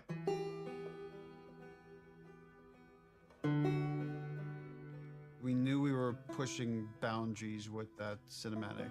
We are making a violent game. We're not going to shy away from how violent it is. It is part of what we're trying to say. And I thought it was a great discussion initially about what is the appropriate level of violence. When is something so violent that it just turns you off where you just don't want to experience it at all? I like that they were wrestling with those things. I didn't like some of the insinuations about the trailer being misogynistic towards the female characters. I don't think this story ever glorifies violence against women. There's no bias towards women or men. It just so happens that the two protagonists of this story are female, and therefore that's what you're going to see the most of. There has to be fail states in video games, which means a character has to be capable of being hurt. So does that mean that there can be no female protagonists in video games? Because that feels super sexist to me. And frankly, like, women are the victims of violence, and don't we want to see women fucking fight back once in a while?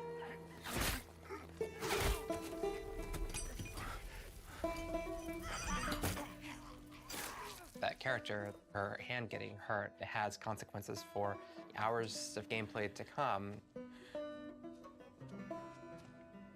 One article even like asked the question, were any women involved in the making of this? And it's like, yeah, the co-writer, the lead character designer, the lead character artist, all the actresses that worked on that scene. I am so fucking... Here's what I hate about that article. I'm sorry. Do a modicum of fucking research, just a modicum of research, just like a little bit, before you put something out there to suggest that no woman could have worked on this because of the level of violence, because there was violence against women, because it is a video game. is so fucking sexist. I like watching graphic violence. Does that make me less female? Like, I like having a conversation about what power is. Does that make me less fucking female? I like working at a video game. I like playing video games. Does that make me less fucking female? Like, suck a dick. Don't put that in. I can't. I can't. Neil's gonna say put it in, but don't.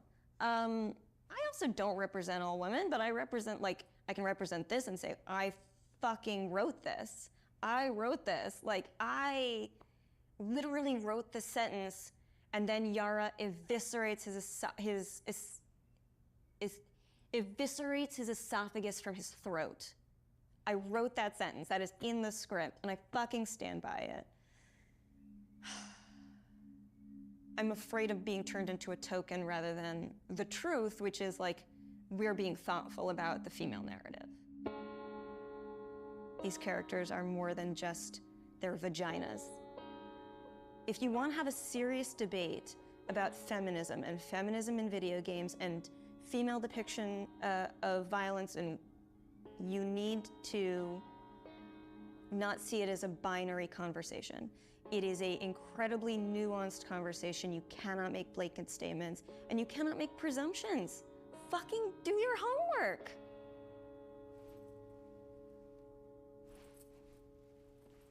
I'm right here. I'm tweeting.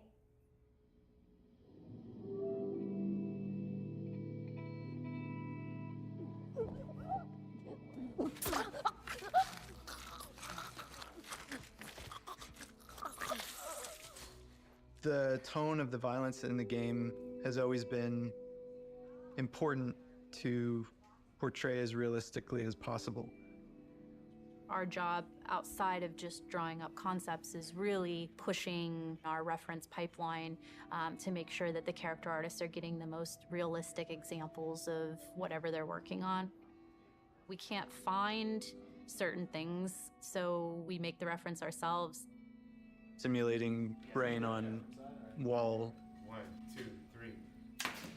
How does that drip fall down? What does canvas look like when it's soaked in blood? Ooh. Splashing blood on them, dripping blood on them. Nice. We put down some wet mud, pooled blood onto it to see how blood would react to a wet dirt surface. So there's like little pieces of grass and like twigs and things that carry through, like there's actually movement following the edge. One of the animators got a piece of lamb and we stuck it in Yara's shirt sleeve and hit it with a hammer. Here we go.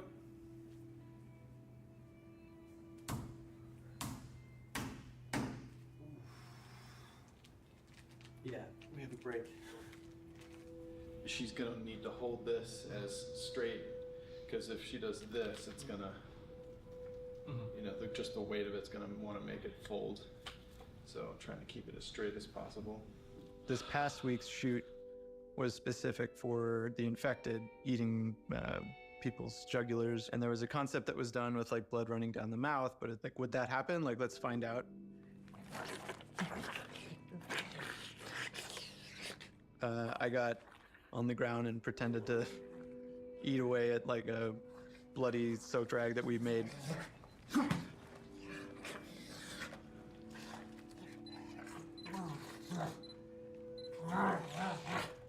It produced some pretty surprising results because like most of my face got covered in blood. Look up a little, John, but yeah. Teeth? People here will go to that length of trying to make sure that things feel as real as possible. Yeah, we do a lot of crazy stuff here. Nobody gets hurt, but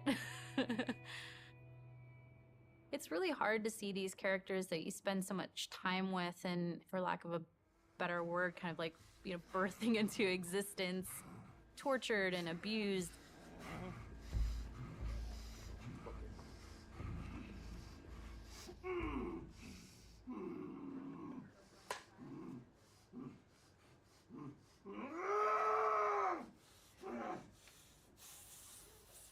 We're shooting the Joel death scene, which is like the catalyst, the opening of the game. This scene has all of Abby's crew. It's a complicated scene because it's the most actors we've ever had in a single shot. Y'all act like you're hurting us or something. It's because they have. Or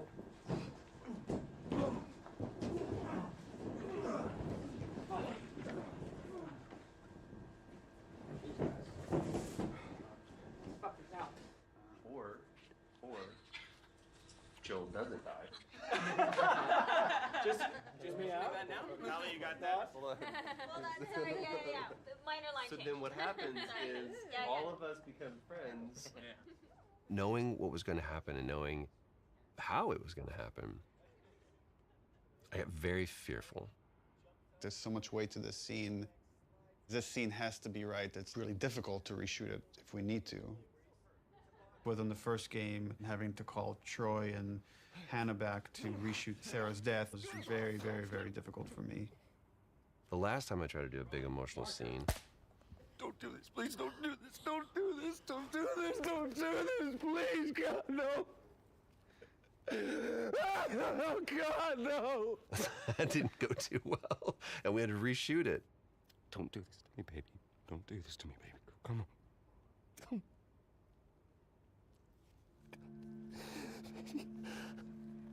How the hell am I gonna play this? Like, how are we gonna do this? I don't know if I can do this. I don't know if I have the chops. Am I gonna put Laura through this? Because I know how hard it's gonna be on her. Audio. Camera. Speak. Rolling. Take one, Mark. Action.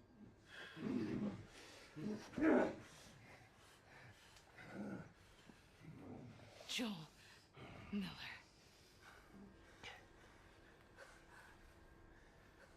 Who are you? Guess.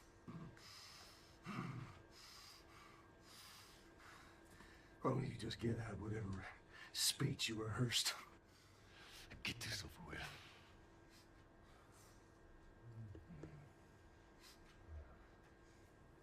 You don't get to rush this. At the end, I really loved what he brought to it.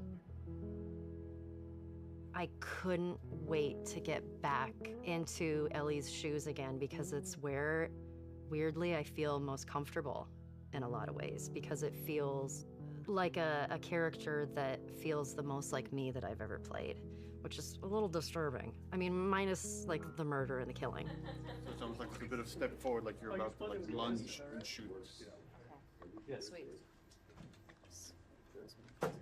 The biggest change that has happened since initial pitch is Ellie is there when Joel is killed.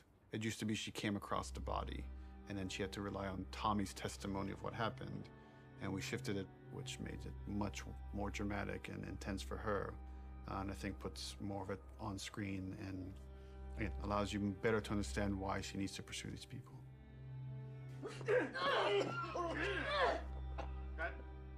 The hardest part for me was looking over at Ashley. No! No! Knowing that Troy was gonna not be a part of it as much was really hard. And knowing that Joel was not gonna be in Ellie's life anymore, it was hard. So much of that day kind of feels like a blur because there were so many feelings involved in it. What I had to do, I felt was very, very little. There's one reaction, and beyond that, we're on Ashley. There was no acting. There was pure, raw emotion. I'm staring in the face of that. Joel!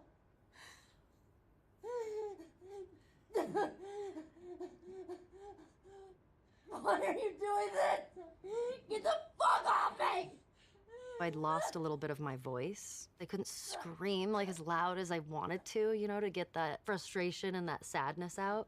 Ashley was behind, crying, and God. And knowing Abby was taking this away from her was very difficult. And so I was crying when we were filming that scene.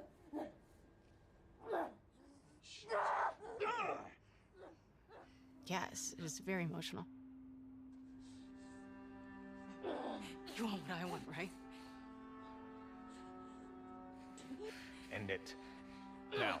Wait, please stop! No! No! Joel! Joel! No!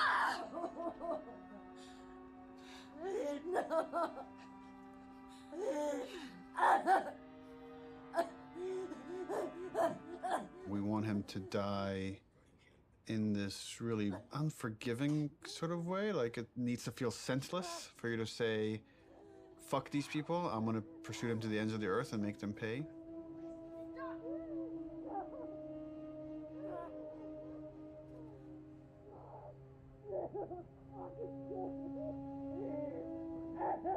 If the scene doesn't work with what we captured on the stage, almost nothing we do in post is gonna make it work.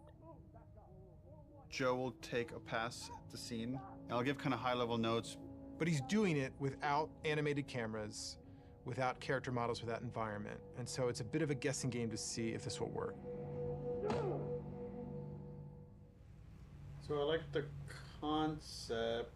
I felt like there was a lot of repetition and it felt long. Once like Joel's head gets smashed, I don't want a close-up look of him. Okay. I wonder if we could do like the smash from the back of his head. Yeah, I've wanted So to just like it'd try be it. like a black shape and you see like a silhouette change and like blood starts pouring out, but I don't focus on it. Like I don't see the details. Mm-hmm. When the club comes down and it's just like she's screaming, I feel like we could just take all their audio out and like music could take over. And again, we're trying to build more rage than sadness. That's going to really set up our journey. Okay. I'll come back and there'll be another version of the scene. Okay, play. Joel, fucking get up! Please stop! Please don't pursue. Joel, please stop! No! No!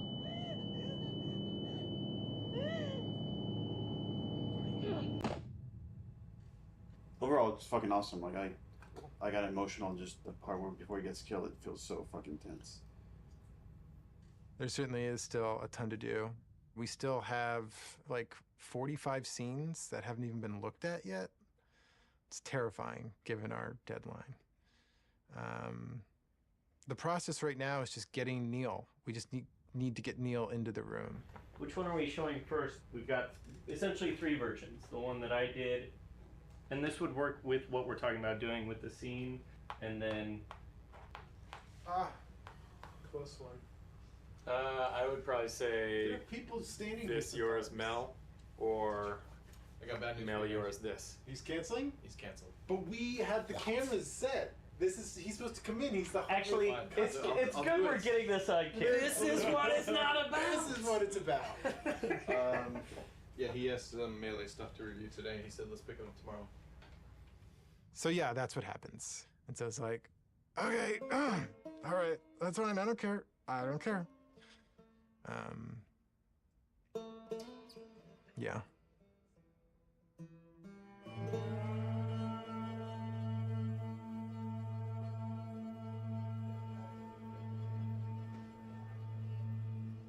I get called up to Neil's office one day.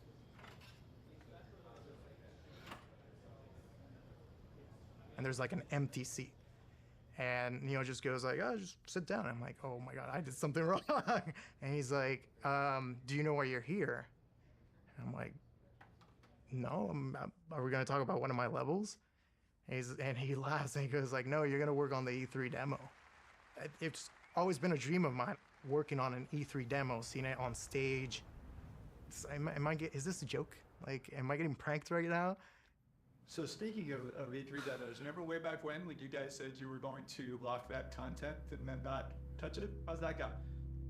Well, and then we ship just the glossiest, best-looking demo you've ever seen. We burn that to a disc at the beginning of January, and then we don't touch it again, and nobody sees it until E3. Well, I think we knew at the time that we weren't going to not touch it.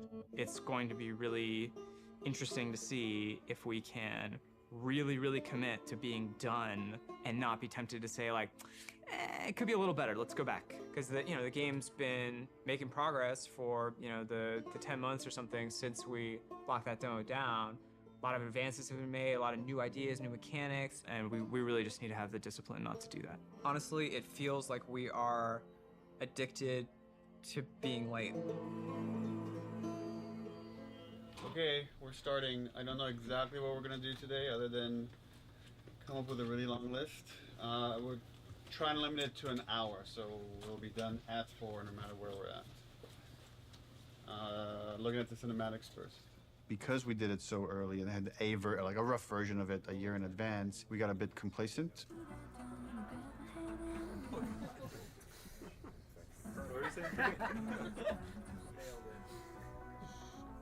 She's putting on quite the show. Sure is. Where are we on getting physics on these strands? We are working on it. So for next time? For next time? Yes, absolutely. We didn't scramble to figure out what it is we're going to show. We had the structure of like the festival going into this fight in the woods in Seattle, but it was harder to build the momentum we usually have. And I think that panic just wakes everybody up, and felt like it took us a bit longer to get there this time. So then you go in as if to kill this guy, see somebody over there. Oh, breaks 50% of the time, but use your imagination.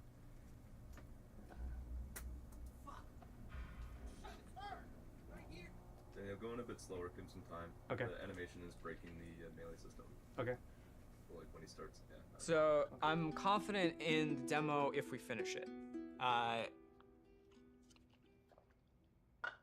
I'll be frank, it's not looking great. All right, this is totally broken. For next week, let's make sure it's all there so we could actually review it. Yep. Okay, thanks everyone. I feel like this demo is cursed.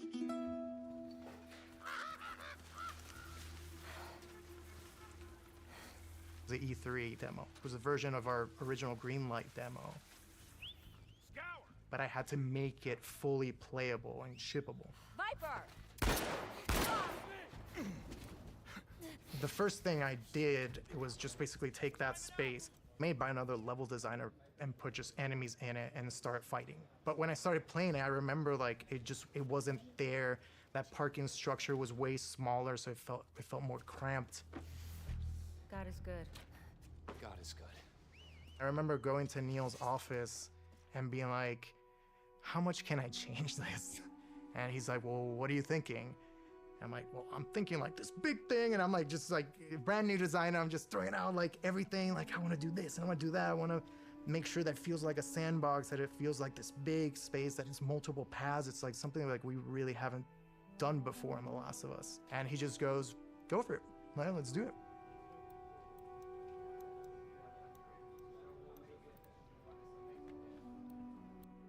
We picked a location in Seattle that essentially is probably the hardest lighting scenario we would have to pull off in the game. I wanted to get the overcast look nailed because so much of the game's dependent on that. How do we pull off this look? Can we pull off this look? Everything felt a little muted, and we were losing kind of that next-gen quality of our engine. Like for a second, we actually turned the sun on in the demo. But we lost the mood of that overcast kind of blue look. That moment was really rough for me. Just felt like years of my life that potentially would have just been like wasted on this pipe dream of a look. Well, we were struggling, like last summer, it was like a fine balancing act. Is this whole thing just gonna crumble? Like, is the whole direction like now gonna have to change for the game, not just this demo? Have I steered this company wrong?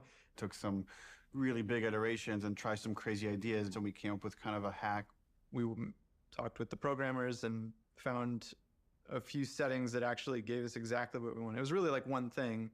We faked the sunlight within this kind of ambient look so we could get some directionality of the lighting. That it was like, oh, if we do this one thing, it actually got us the look we wanted. So like, I'm glad that happened. For this game, there was a major push to make a new volumetric fog system. It's not just like a kind of an overlay on top of the screen. That's why it's called volumetric. You feel the volume of it. It's gonna be a little bit thicker near the ground, right? Because there, you know, you will see grass kind of getting through it. Fog also allows you to see the light.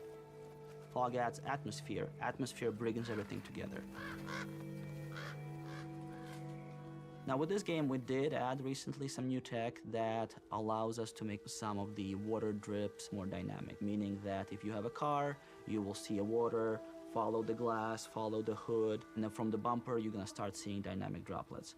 So that was really cool. And then we can now actually also use this technology to drive blood. Now we can have blood dripping and we have water dripping. The water trail can pick up where is it bloody. And if it's bloody, it can change its own color and start dripping more red. And on top of it, we also clear out the blood. So what you will see is you will see bloody area, you will see water trails going down, and you will see the water trails washing out the blood and picking up the redness and going down. Really, really cool. In the E3 demo, we do want to show our next-gen animation system.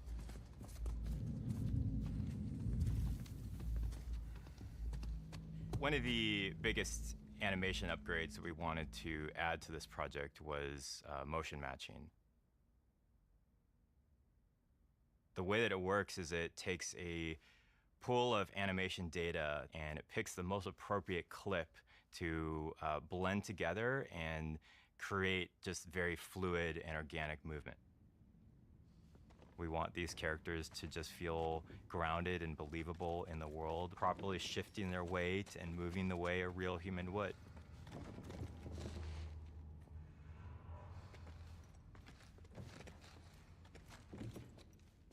In order to capture all of those on the stage, we use something called a dance card, a choreographed set of patterns that the actor can move on the floor. Basically, that's creating this like bank of little pieces of animation. The motion matching system just pulls from that bank all the animations necessary to have them move perfectly in any arbitrary way. When it works, it's like so far and away better than any other animation technique. It's like a quantum leap of the highest order in terms of quality.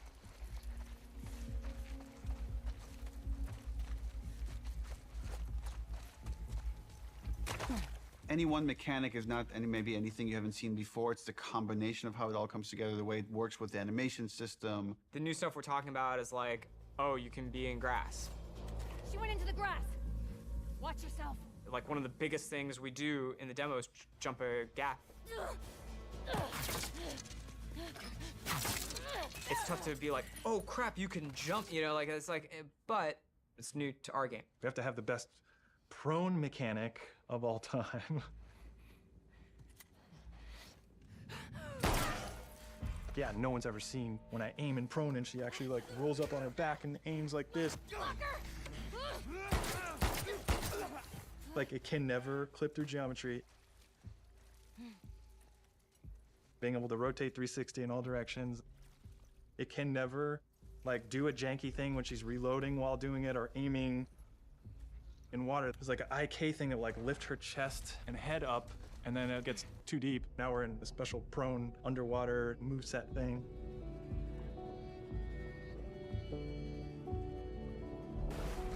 Her chest and arms and everything are kind of matching ground plane. Things that a player will never notice. And it's because we like purposely did it.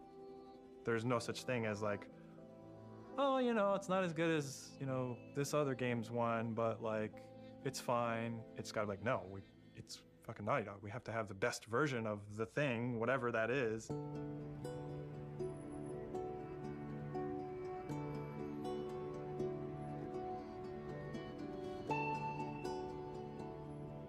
E3 overall was amazing.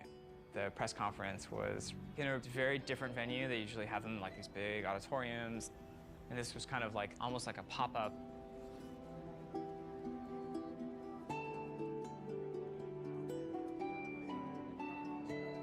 It was more like a theme park idea, but it's like in a parking lot, in a tent, in Los Angeles at downtown. They built the whole crazy church thing, which was pretty rad. It was super cool. It was better than we expected.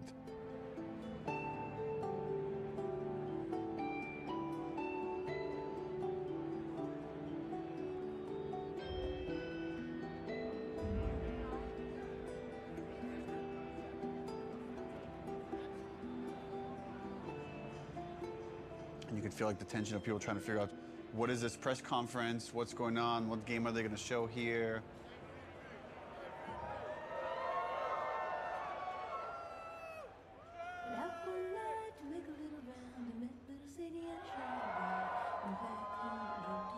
On the Naughty Dog logo, you get this big cheer. On the Ellie reveal, you get this big cheer.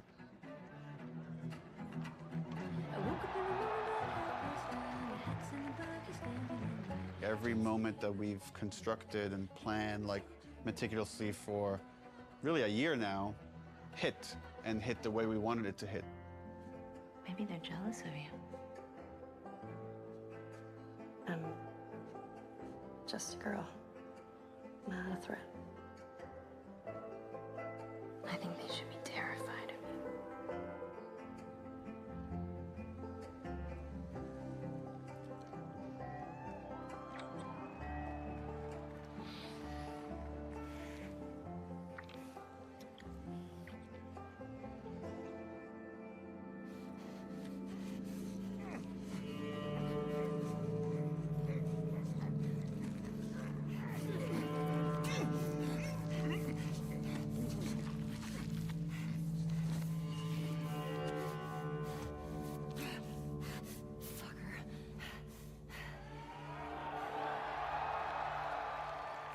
One of the biggest reactions was when the HUD came on. They looked at that forest and thought, there's no way it can look this good. Like, that's impossible. But when we flash the HUD and be like, yeah, that's it. This is the real game. People are not ready for this. Like, this is gonna fuck you up.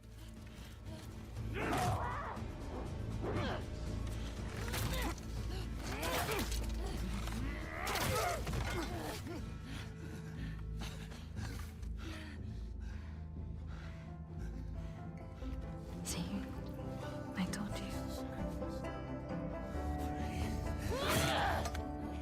They should be terrified.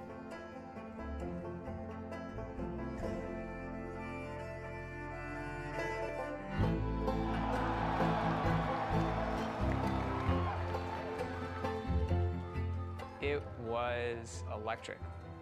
My skin was like tingling the whole time. Like as soon as it's done playing, I'm like on my phone. And it was wild. It was wild to see it just everywhere. See it on YouTube, see people commenting on it.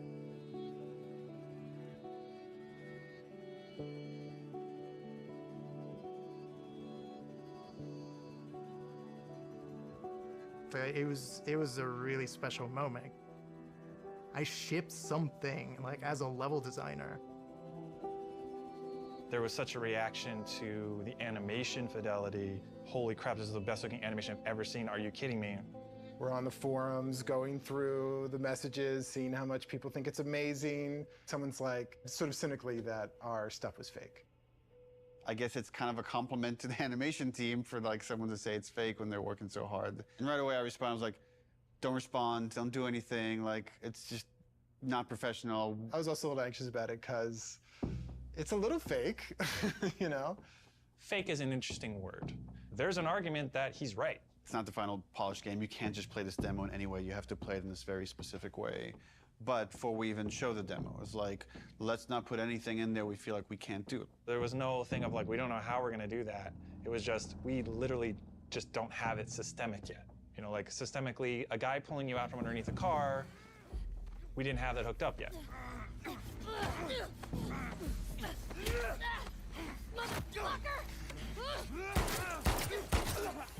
Now we have it hooked up in the game.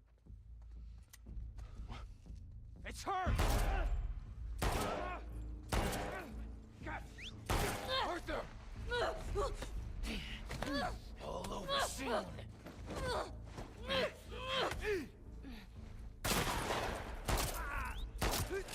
Ultimately, as we're building the rest of the game, if anything feels like it's not the right call for the game, we don't mind changing it. Like, we had certain things in the demo for the first Last of Us where like Joel picks up a pistol and takes out individual bullets from it and then pockets it. And like we could have done that, it just took too long. So for gameplay purposes, we cut that out. I was talking to other animators and they were like, yeah, man, they think it's fake. They have no idea, like it's awesome. The same animators who made this demo are gonna make the final game, so like, I don't know what you're talking about. They were confident, which I'm glad. We knew what what we were doing and we knew how special it was. It was a little bit of a microphone drop to the industry. And for many, it was inspirational, and they were excited to be able to add some of those details to their games and their future games. And for some of them, it absolutely freaked them out to see this might be the new bar that's expected for other games to follow. Part of me is like, oh shit, like, they're fucking calling us out. It's like, we have to deliver this. Like, we always were gonna, but now it's like, people have called us out, so we have to do a full body throw animation when you pick up a bottle and you're running, and not just a partial animation, because that guy fucking called us out.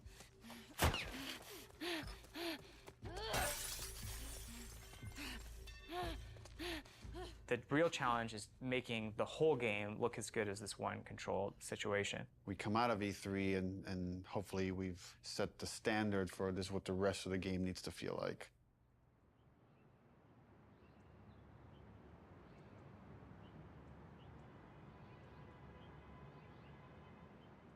When you already know exactly what you're supposed to do in the game, you've memorized everything, it's hard to have a true experience with it. You have to bring in people from the outside to play it fresh.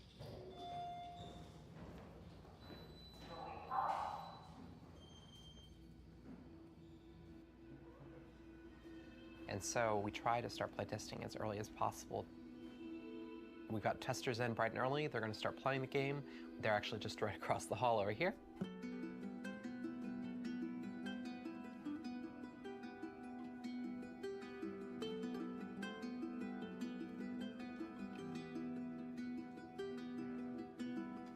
It is a fire drill.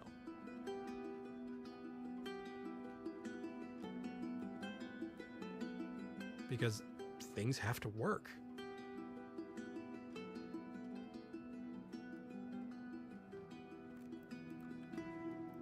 So I'm currently watching the 10 people that we have in at the moment focus testing. We've got all of their screens up, so I can kind of watch all of them at the same time, generally keep track of any kind of recurring patterns or how long people generally take in certain areas. They do things we haven't thought of. And it really shows us where our holes are. It's like, maybe I should change this. Maybe I should try that. This player's pretty lost, trying to figure out this puzzle here, and they're trying to jump on a truck. He's got a really awesome solution here where he's putting this plank on a dumpster, and now he's moving the dumpster around. So we'll probably have to go in there and like try and fix some of that stuff up, but we'd rather figure that out now than in 6 months.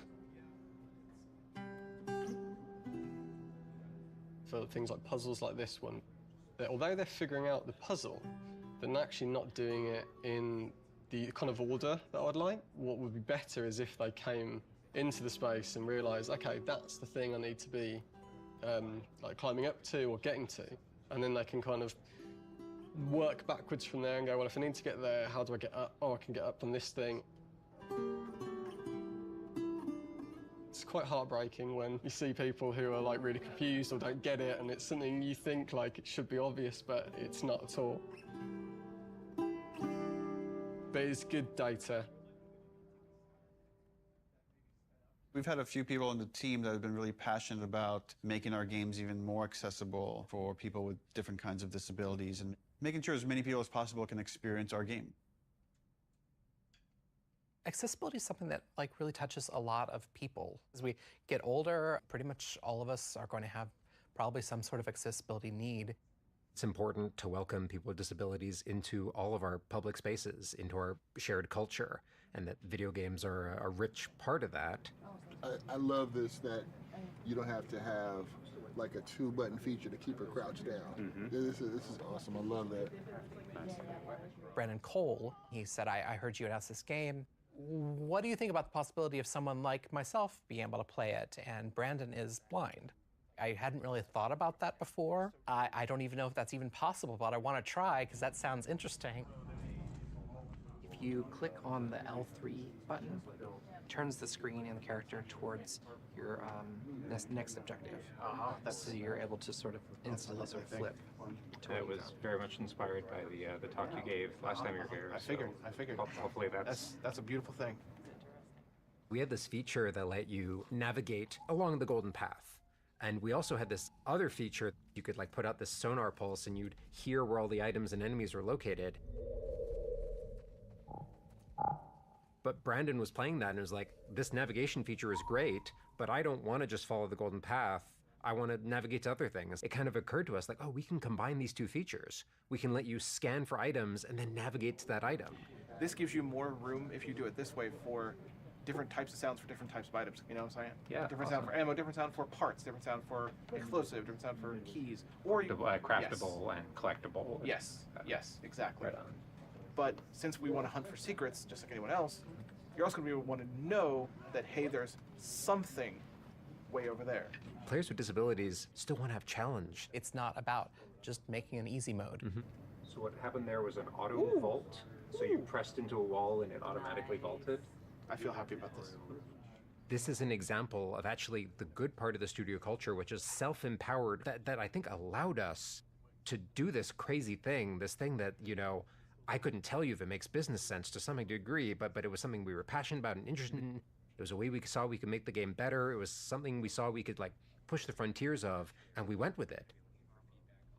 Studio leadership was supportive of us, but this really was like a bottom-up kind of initiative. Yeah, absolutely. And I think that early success really helped to build momentum for the rest of the project. Shielding everybody from the cost, from the budget of these decisions helps them focus on their discipline. Don't worry about money, worry about making the best game possible. Trust that there are people at the top that are looking at the budget and considering that. At a certain point in the project, we start offering dinners to the team. And it's kind of like an acknowledgement of like, okay, there's a lot of hard work to get it done.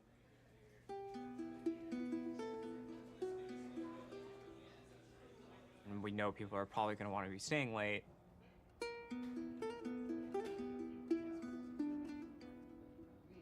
Now we are crunching. This is crunch.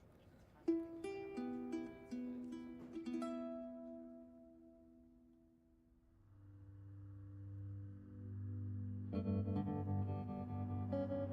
must have felt it for months that this release date is not realistic with how big the game is.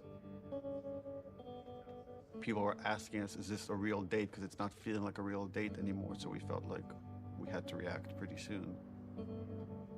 And then at some point it just felt like because people were starting to put in longer hours, it wouldn't have been fair to not figure this stuff out sooner than later.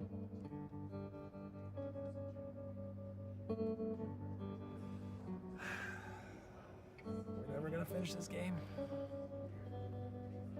If you work hard for longer, that could have a toll on you. We tell everybody, pace yourselves. It's like, it's a marathon, it's not a sprint. We settled on a February release date. Leave some gas in the tank. Right now, we are dancing a very intricate and dangerous dance. We have something like 6 months left to finish the game. And we are also showing a demo to the press. The longest playable demo we've ever done. 2 separate levels of the game. A level towards the beginning of the game where you play with Dina on patrol outside of Jackson. And then the second part of the demo is in a level that's super duper challenging. Ellie by herself, murder mode. So what we're doing for the press in 9 weeks is really those 2 levels of the game. It's unlikely that we're going to need to touch them again until the game ships. That was really the only kind of demo that we could do at this point that would still help further our production goals as well as give us this like marketing boost that we need. The more we talked about it, the more we convinced ourselves, okay, this would actually be a good time to just put out a trailer. Building these 2 major demos and a trailer next to the rest of the fucking game. And it felt impossible early on. I mean, it's the thing that's always hard for us to polish. You review these things and we're looking at all these tiny details. It's like, Even that shot of Jackson is like, where should the trees be? How much fog should it be? How much sun should it be? How should the sun hit the clouds? How we get all these civilians, the kids, do they have the proper gear? Are they wearing the right clothes? Is the tractor leaving tracks on the ground? That kind of crazy detail can only come through all these departments coming together and rising this occasion to achieve that kind of level of quality.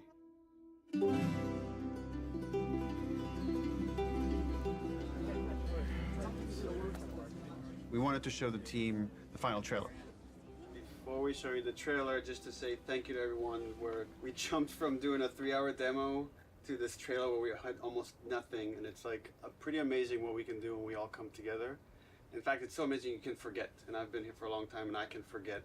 So to remind you, and maybe reignite some of that panic, we're going to show you 2 trailers. One from exactly a month ago, and one from about an hour ago when we wrapped up the trailer. So enjoy.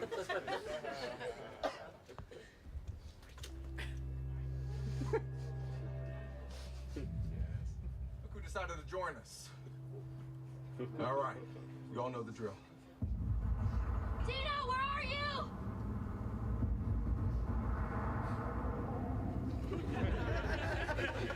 You think I'd let you do this on your own?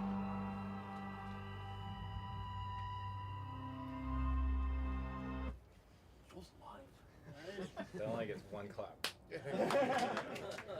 Keep in mind, this is what the whole game's going to look like. We're going to make it this awesome.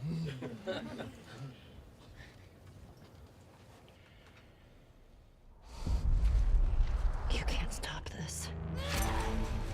This was a good reminder. Look, when we come together, when we rise to the occasion, when we do this thing that people outside the studio talk about, like this Naughty Dog magic, this is what it looks like. So when you look at parts of the game that aren't there yet, know that we could get there in a pretty short period of time when we're so focused.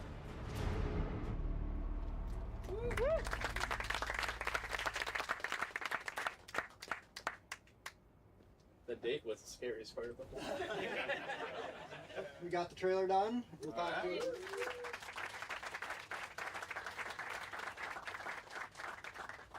wanted to take this moment to run through the events of Outbreak Week, which is when the trailer is going to debut.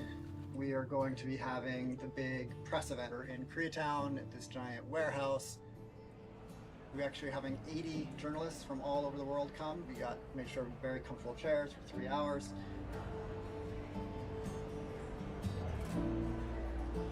Outbreak Day is the day the outbreak happened in the United States in 2013. In real life, we celebrate September 26th as Last of Us Day. Every September 26th, we've done something for Last of Us fans. When people play these 2 sections, which are very different, I hope and I feel that both of them are equally impressive.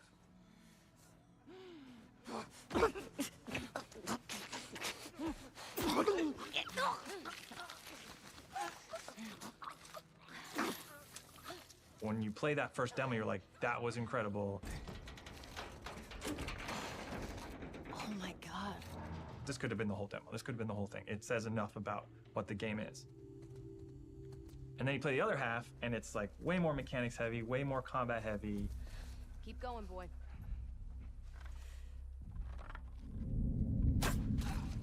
There. In the highest level of how Naughty Dog is perceived as a company, it's that we're story first and mechanics second.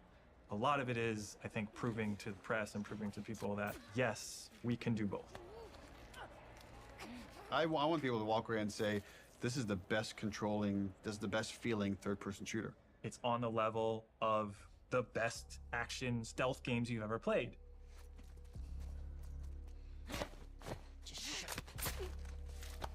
So one of the things that I've always found really exciting about The Last of Us is the kind of fidelity with which we represent human intelligence. One of the ways that really helped make them feel more human and more alive was the way that they use their body language to communicate to each other.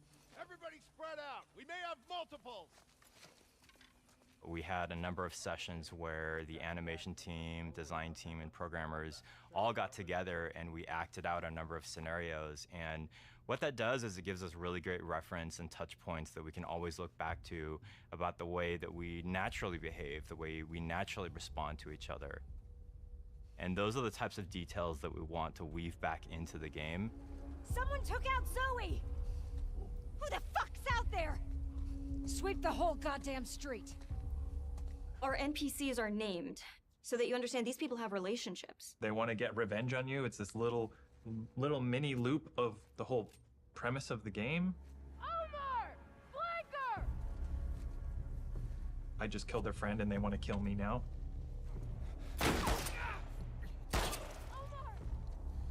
There's a cost. You killed that person.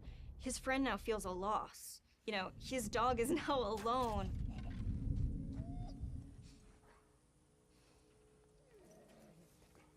Dogs are really difficult to start off with because they're quadrupeds. They just don't turn around. They kind of like wheel around a little bit. Smell something, girl?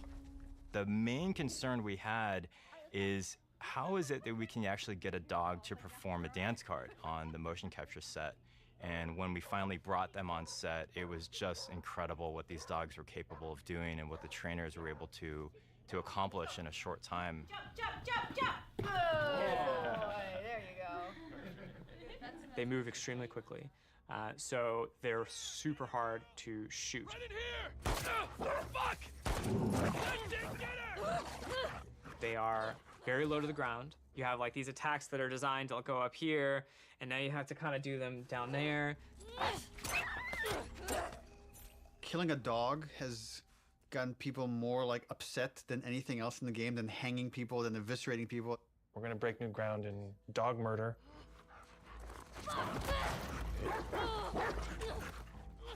We had like a new scripter start like 2 months ago. First question, she walks into the middle of the room. I have one question. Does the dog survive? And everyone's like, oh no, first day.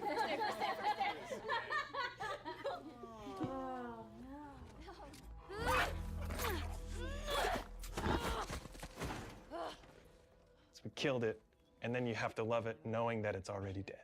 So there's gonna probably be people that are upset about that. Hey, Al. You want to go to the trucks? Let's go to the trucks. With the notable exception of Alice, we took great pains to ensure that every combat encounter that you fight against a dog, you do not have to kill any of them. It's more palatable to kill people because they're all there because they choose to be there, but all of these dogs were trained to do this exact thing, and so you're killing an innocent creature. The fuck's that? Fuck! Got you. That feeling of discomfort, it's exactly what we're trying to explore with The Last of Us. Ironically, making them more realistic makes people feel more okay about killing them. We had like kind of a goofy art prototype. We had like just a very rough dog. We found that goofy dog that had no fur, people felt really bad about killing that dog. Like when you would shoot them, they would fall over dead and like give one last whine as their like dying breath and stuff. So we just really tried to like tone down the pitiability of all the dogs and stuff.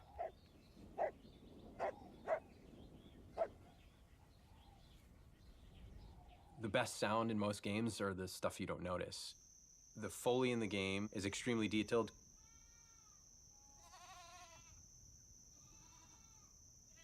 Things like Foley are very easy to get wrong and noticed for the wrong reason, very difficult to get right, but when you get it right, no one's gonna pat you on the back for it.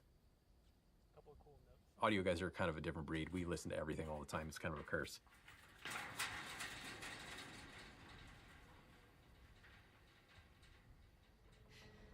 Our ability to use pre-recorded assets from a library that's like commercially available has been diminished almost entirely because we have very specific needs. Do one more of those?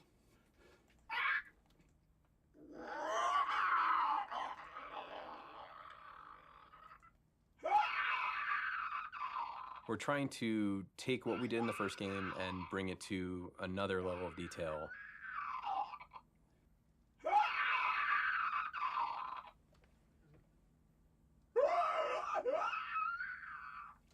Yeah, play with that a little bit. Like mixing that tonality in is cool. Yeah, yeah. The enemies themselves, especially the infected, have had to go through a review process. In the first game, they're pretty coarse. They're basically like on or off. They're either walking around mumbling or they're freaking out trying to get you.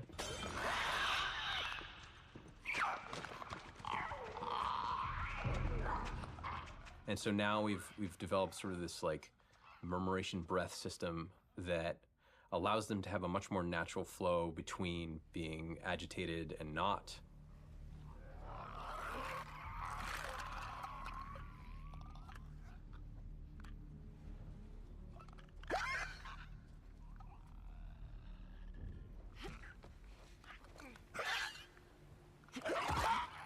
A big part of those recording sessions is working with the voice actors. It's much more collaborative. Yeah, that's cool. I kind of want to see what your more natural voice sounds like. You're basically trying to coach people that they're not zombies. Yeah, now imagine sprinting. Ready, out of breath. No, Oh yeah, cool, dude. man. Yeah, take your time, man. That's great. really great. One of the folks that we worked with, the sounds he was able to generate from himself was unlike anything I've ever heard before.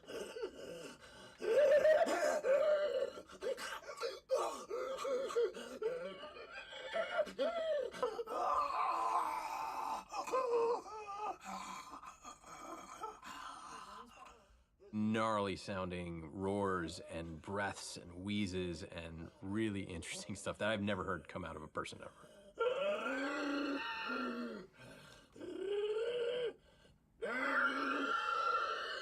Sound is, we're inherently post-production on a lot of this stuff. We kind of just have to be jamming and we have to be as prepared as possible, and that's what we try to do. A lot of stuff is yet to come for us, which means there's not a lot of time left, which means that it's going to get really intense. It gets really intense for everybody, but for audio in particular, we'll be here late.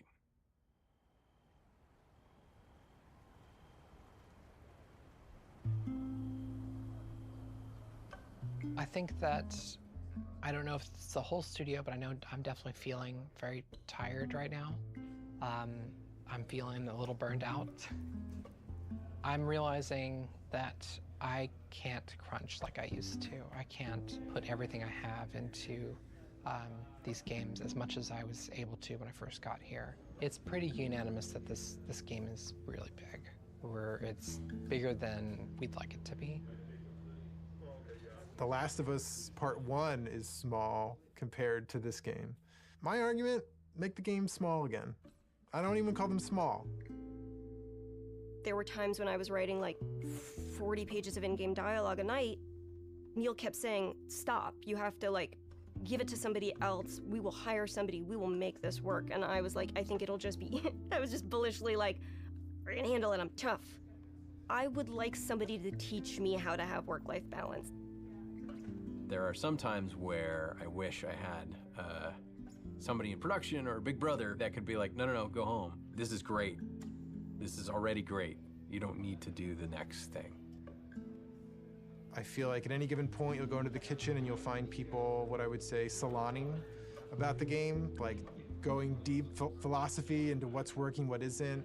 People criticizing this or that. This doesn't look good. I don't like this scene. This doesn't work for me. I hate this. You know, like they're going to lunch and like expressing doubt to each other and like, is this gonna come together? Is this the one that like screws Naughty Dog up? Let me just exude it. Whatever confidence I have left, let me try to bestow this person with it so they can feel inspired and go off and do their work. But then sometimes you're alone in the office and you're like, what if this doesn't come together? What if this is the one that sucks? What if this is the one that sinks Naughty Dog? So then you have to like kind of bury it, compartmentalize it. Who knows what damage it does to your body while you're doing that?